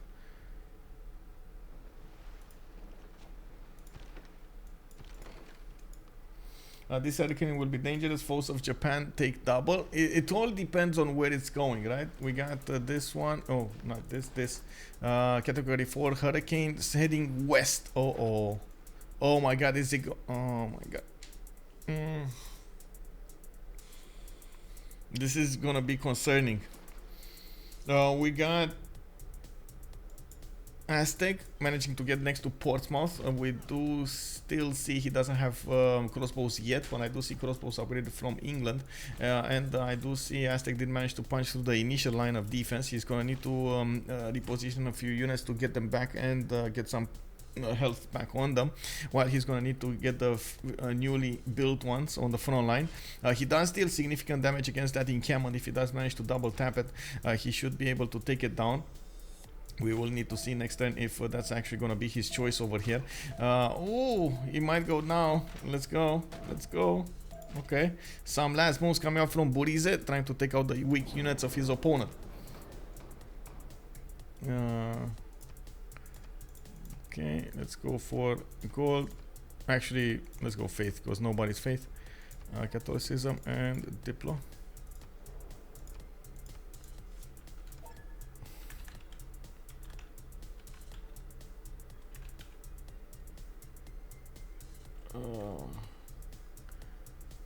Okay.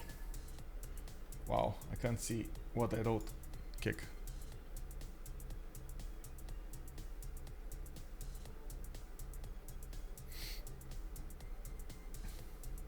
Yeah, I want to watch the hurricane, yes.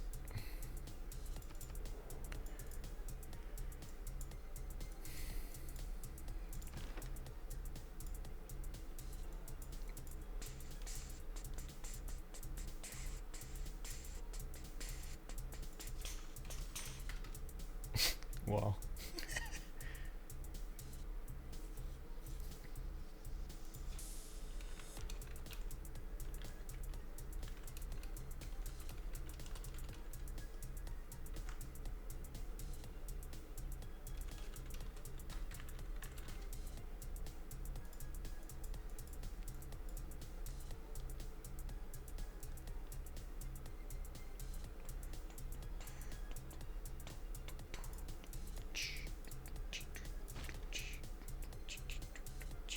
Oh, I did wanna wait. This here, okay. This one here. Give me a second.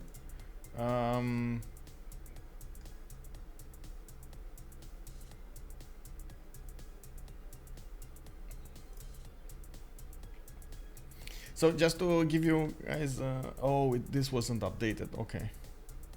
I guess we're going to need for it to be updated here.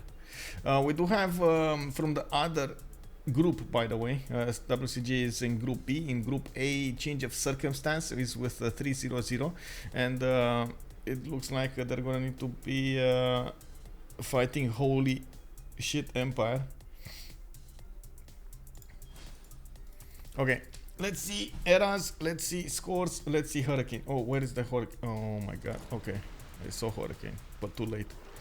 Oh, he's gonna lose the Ironclad. Oh my god, that Ironclad is dead, bro.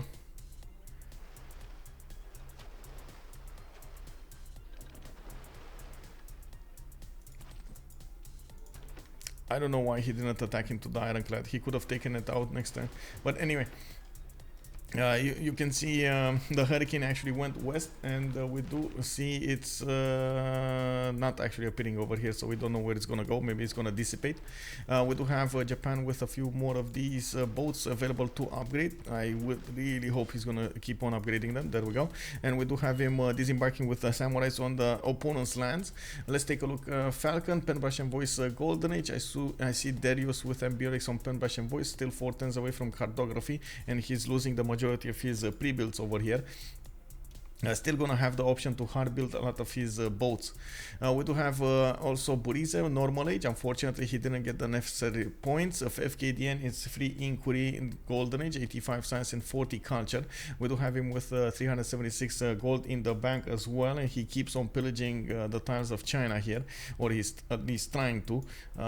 Did manage to get a harbor. They couldn't manage to get a harbor from Beijing because it was never built. We do have Schuhmut with Penbrush and Voice, Golden Age, machinery in 2. I see him with the military science, military tactics in 1 as well.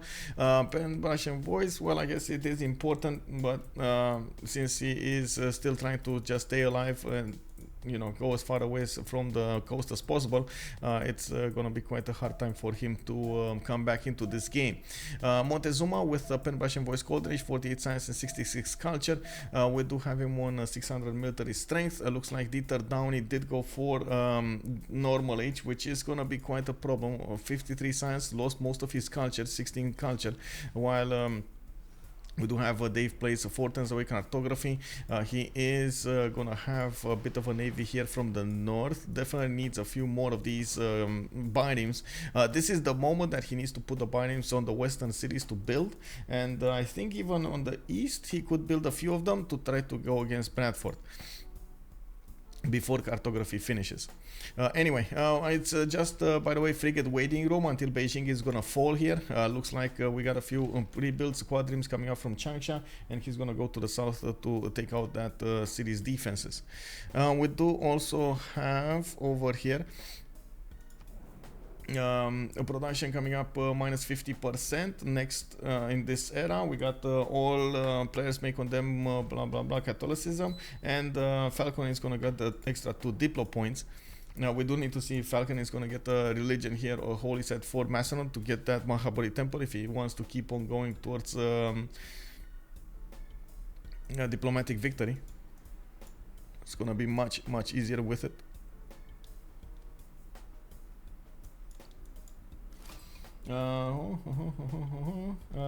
Let's watch the pretend we are in the Caribbean.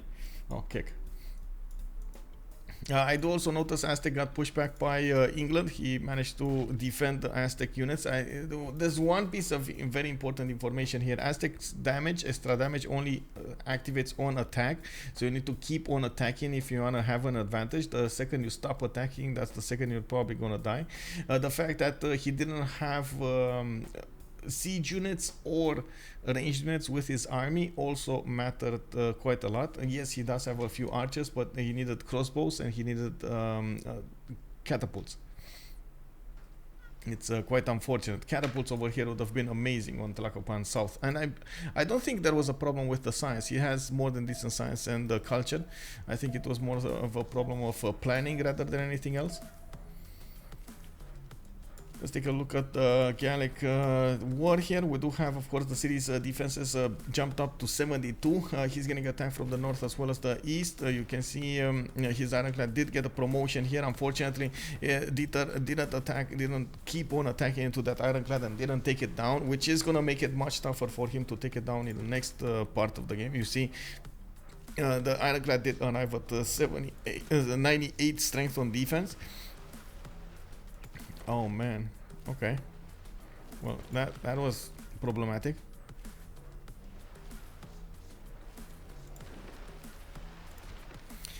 100% needs frigates. Dieter just got his frigate technology, square rigging. We're going to need to see how fast he's going to actually get those frigates upgraded. He does need a niter for them. And looking at his army tab, they don't have any niter on their side. We do have niter on Alexander. We got niter on Fkdn, so they can upgrade a few frigates, especially over here to go against China. Oh, they already did. And a frigate armada, nonetheless. Okay. Falcon has more culture than the entire other team. Yeah, well, he went theater squares, right? But he did delay doing this. He did delay taking out China entirely. Like I said, I don't think he actually changed the outcome of the game, but he did delay the game quite a bit. We do have Wall of Strong coming up from London. Of course, I think it's yeah, it's gonna finish over there. I don't think it was pillaged. While Aztec is gonna need to well, tend to his wounds over here and get a new attack force going. Burrize is on 46 science, 50 culture, not that far away from Weltall's 61 and 73. Neither of them have a working economy to speak of, and I do see Montezuma does benefit from 50 more production. That's actually quite good. He does have 5 cities and quite a few encampments, 3 encampments coming up from him. He's also putting down Colosseum out from Chalco. Doesn't have Magnus inside of the city to chop it fast, but I do see he is preparing with a few chops over here. Is he actually gonna chop the banana down? Ah, come on, you can't chop the banana. You eat banana, you don't chop banana. Did Gaul use James and George for medieval wars? So those don't work. Let me actually take a look here. Yes, he did. These are 150 strength walls. So yeah, battering rams don't work on them. And it's quite hard for the Japanese samurais to move in there, especially without a general. And again, 72 defense strength means the samurai kind of dies attacking into that city center.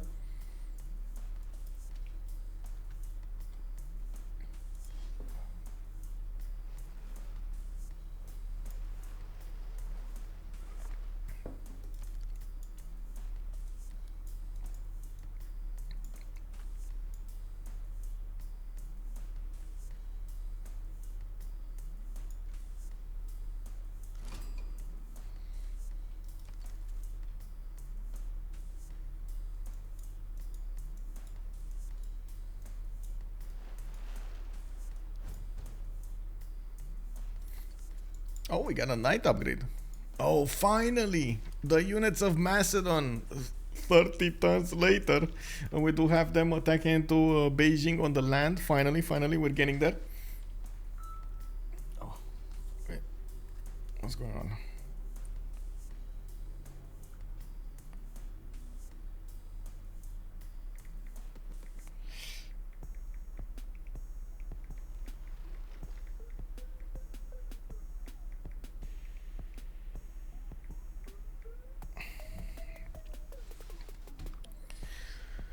We do see those heteroids do deal still.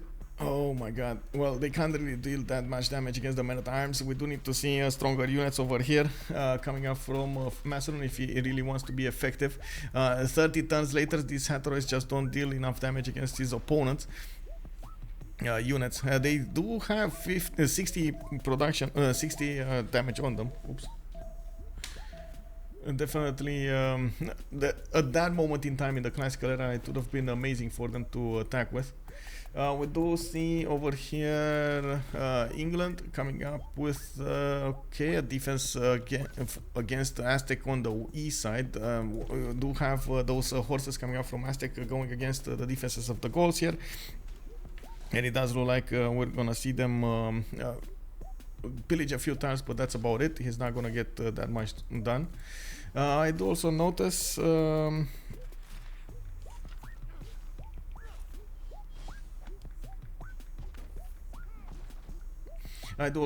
we got now quite a few crossbows coming off from Aztec, from Tacopan going against England.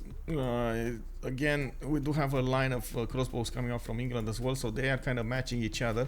Colosseum was pre-placed here, and it does look like Weltall is gonna try to chop a few things out, but I think he actually improved a few times and then did not go for the chops here. It does look like he just pre-placed it, doesn't put that much importance on it. Crispy, hello there sir and welcome. Thank you so much for the host over here. We got 28 viewers. Hello everybody, ni hao. Looking at what's going on here, we got WCG going against Highlands. This is the second game out of this best of 3 series, and already we had the WCG managing to win the first one. If they manage to win this one, they're gonna get this best of 3 series won. So it's gonna be quite important to see if WCG is going to manage to push this win through. I'm pretty sure that's one of the reasons Highlands is not giving up, trying to get as much as possible done in as little time as possible. But they are getting outperformed over here, especially Fkdn with so much science, and we do have a Falcon with that much culture. We're going to see them try to do quite a few things over here.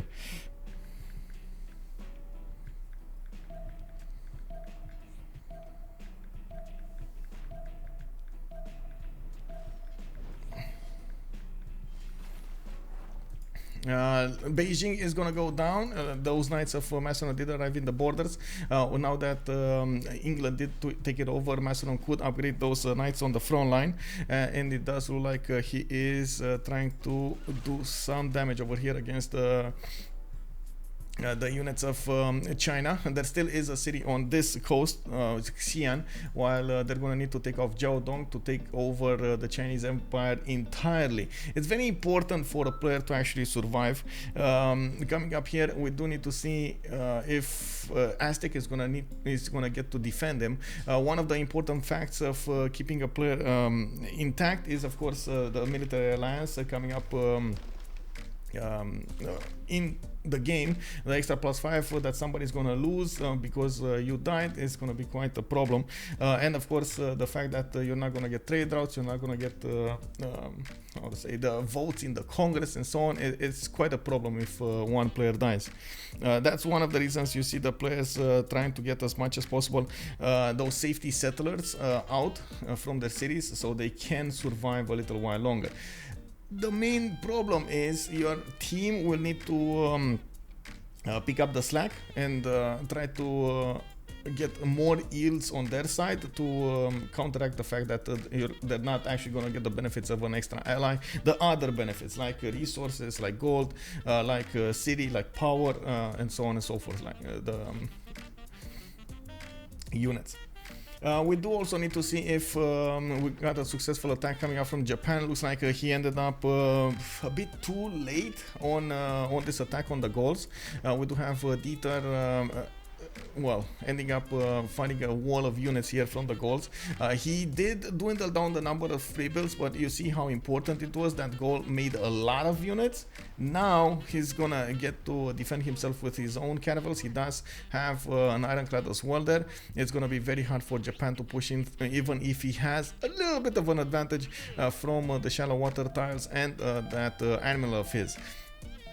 I didn't see a second animal coming up from the Gauls. One other advantage that the Gaul has is even if he did manage to get to cartography later, he's gonna get a lot of production to work on cartography, and next turn he's gonna get on caravels, and next turn he's gonna get exploration, which will give him the Prescience card. You're gonna see a lot of fast caravels being built here, and he will quickly overwhelm the boats of Japan. Even with those extra bonuses on them, it's just sheer amount of units being sent against their opponents.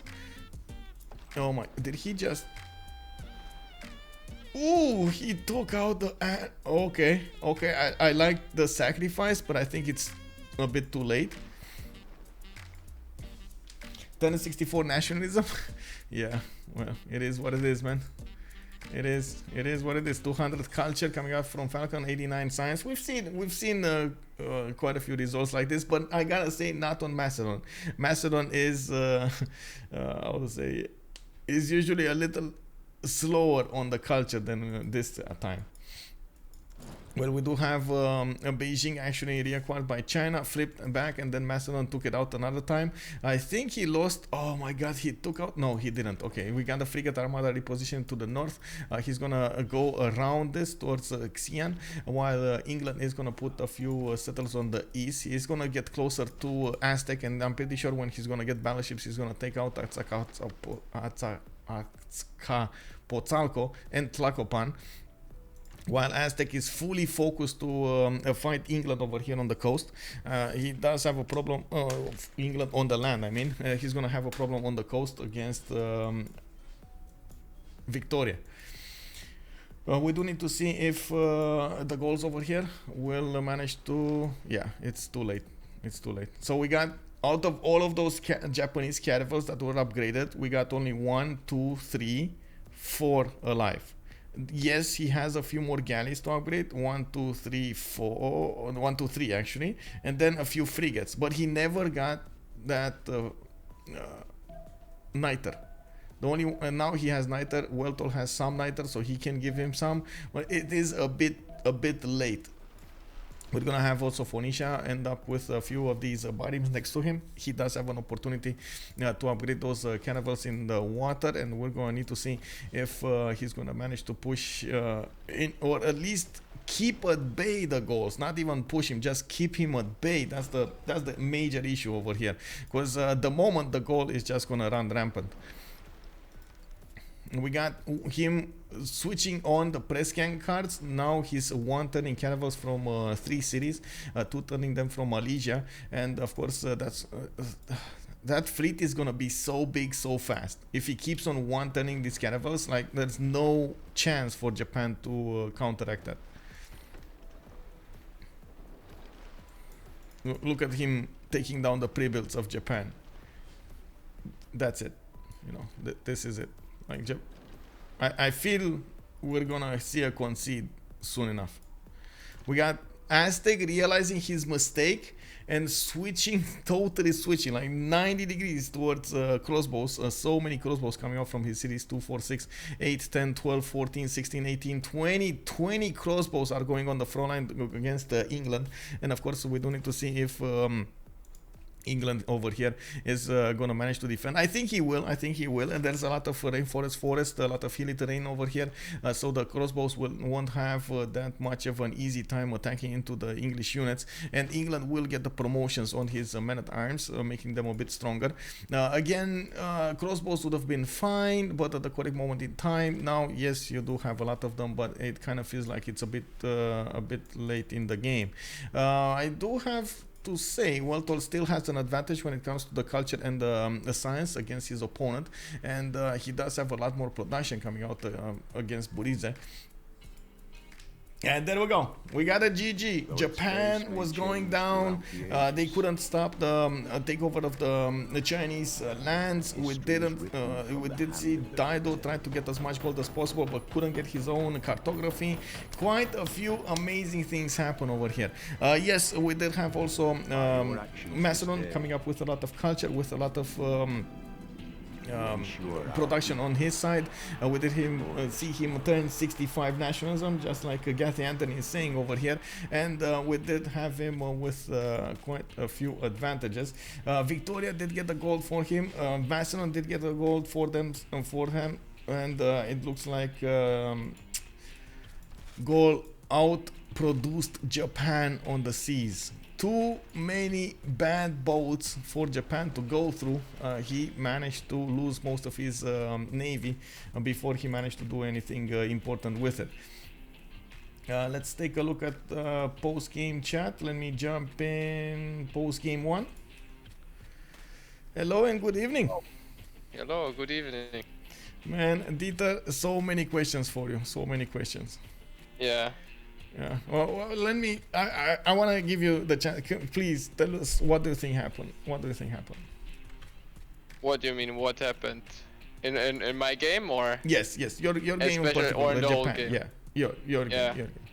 I mean, I saw that I was boxed on the cities here, and I mean, it's continents, islands. We are kind of all probably linked with water. So I just said, I go campus, go fast, big science to have carols really fast, and try to rush somebody.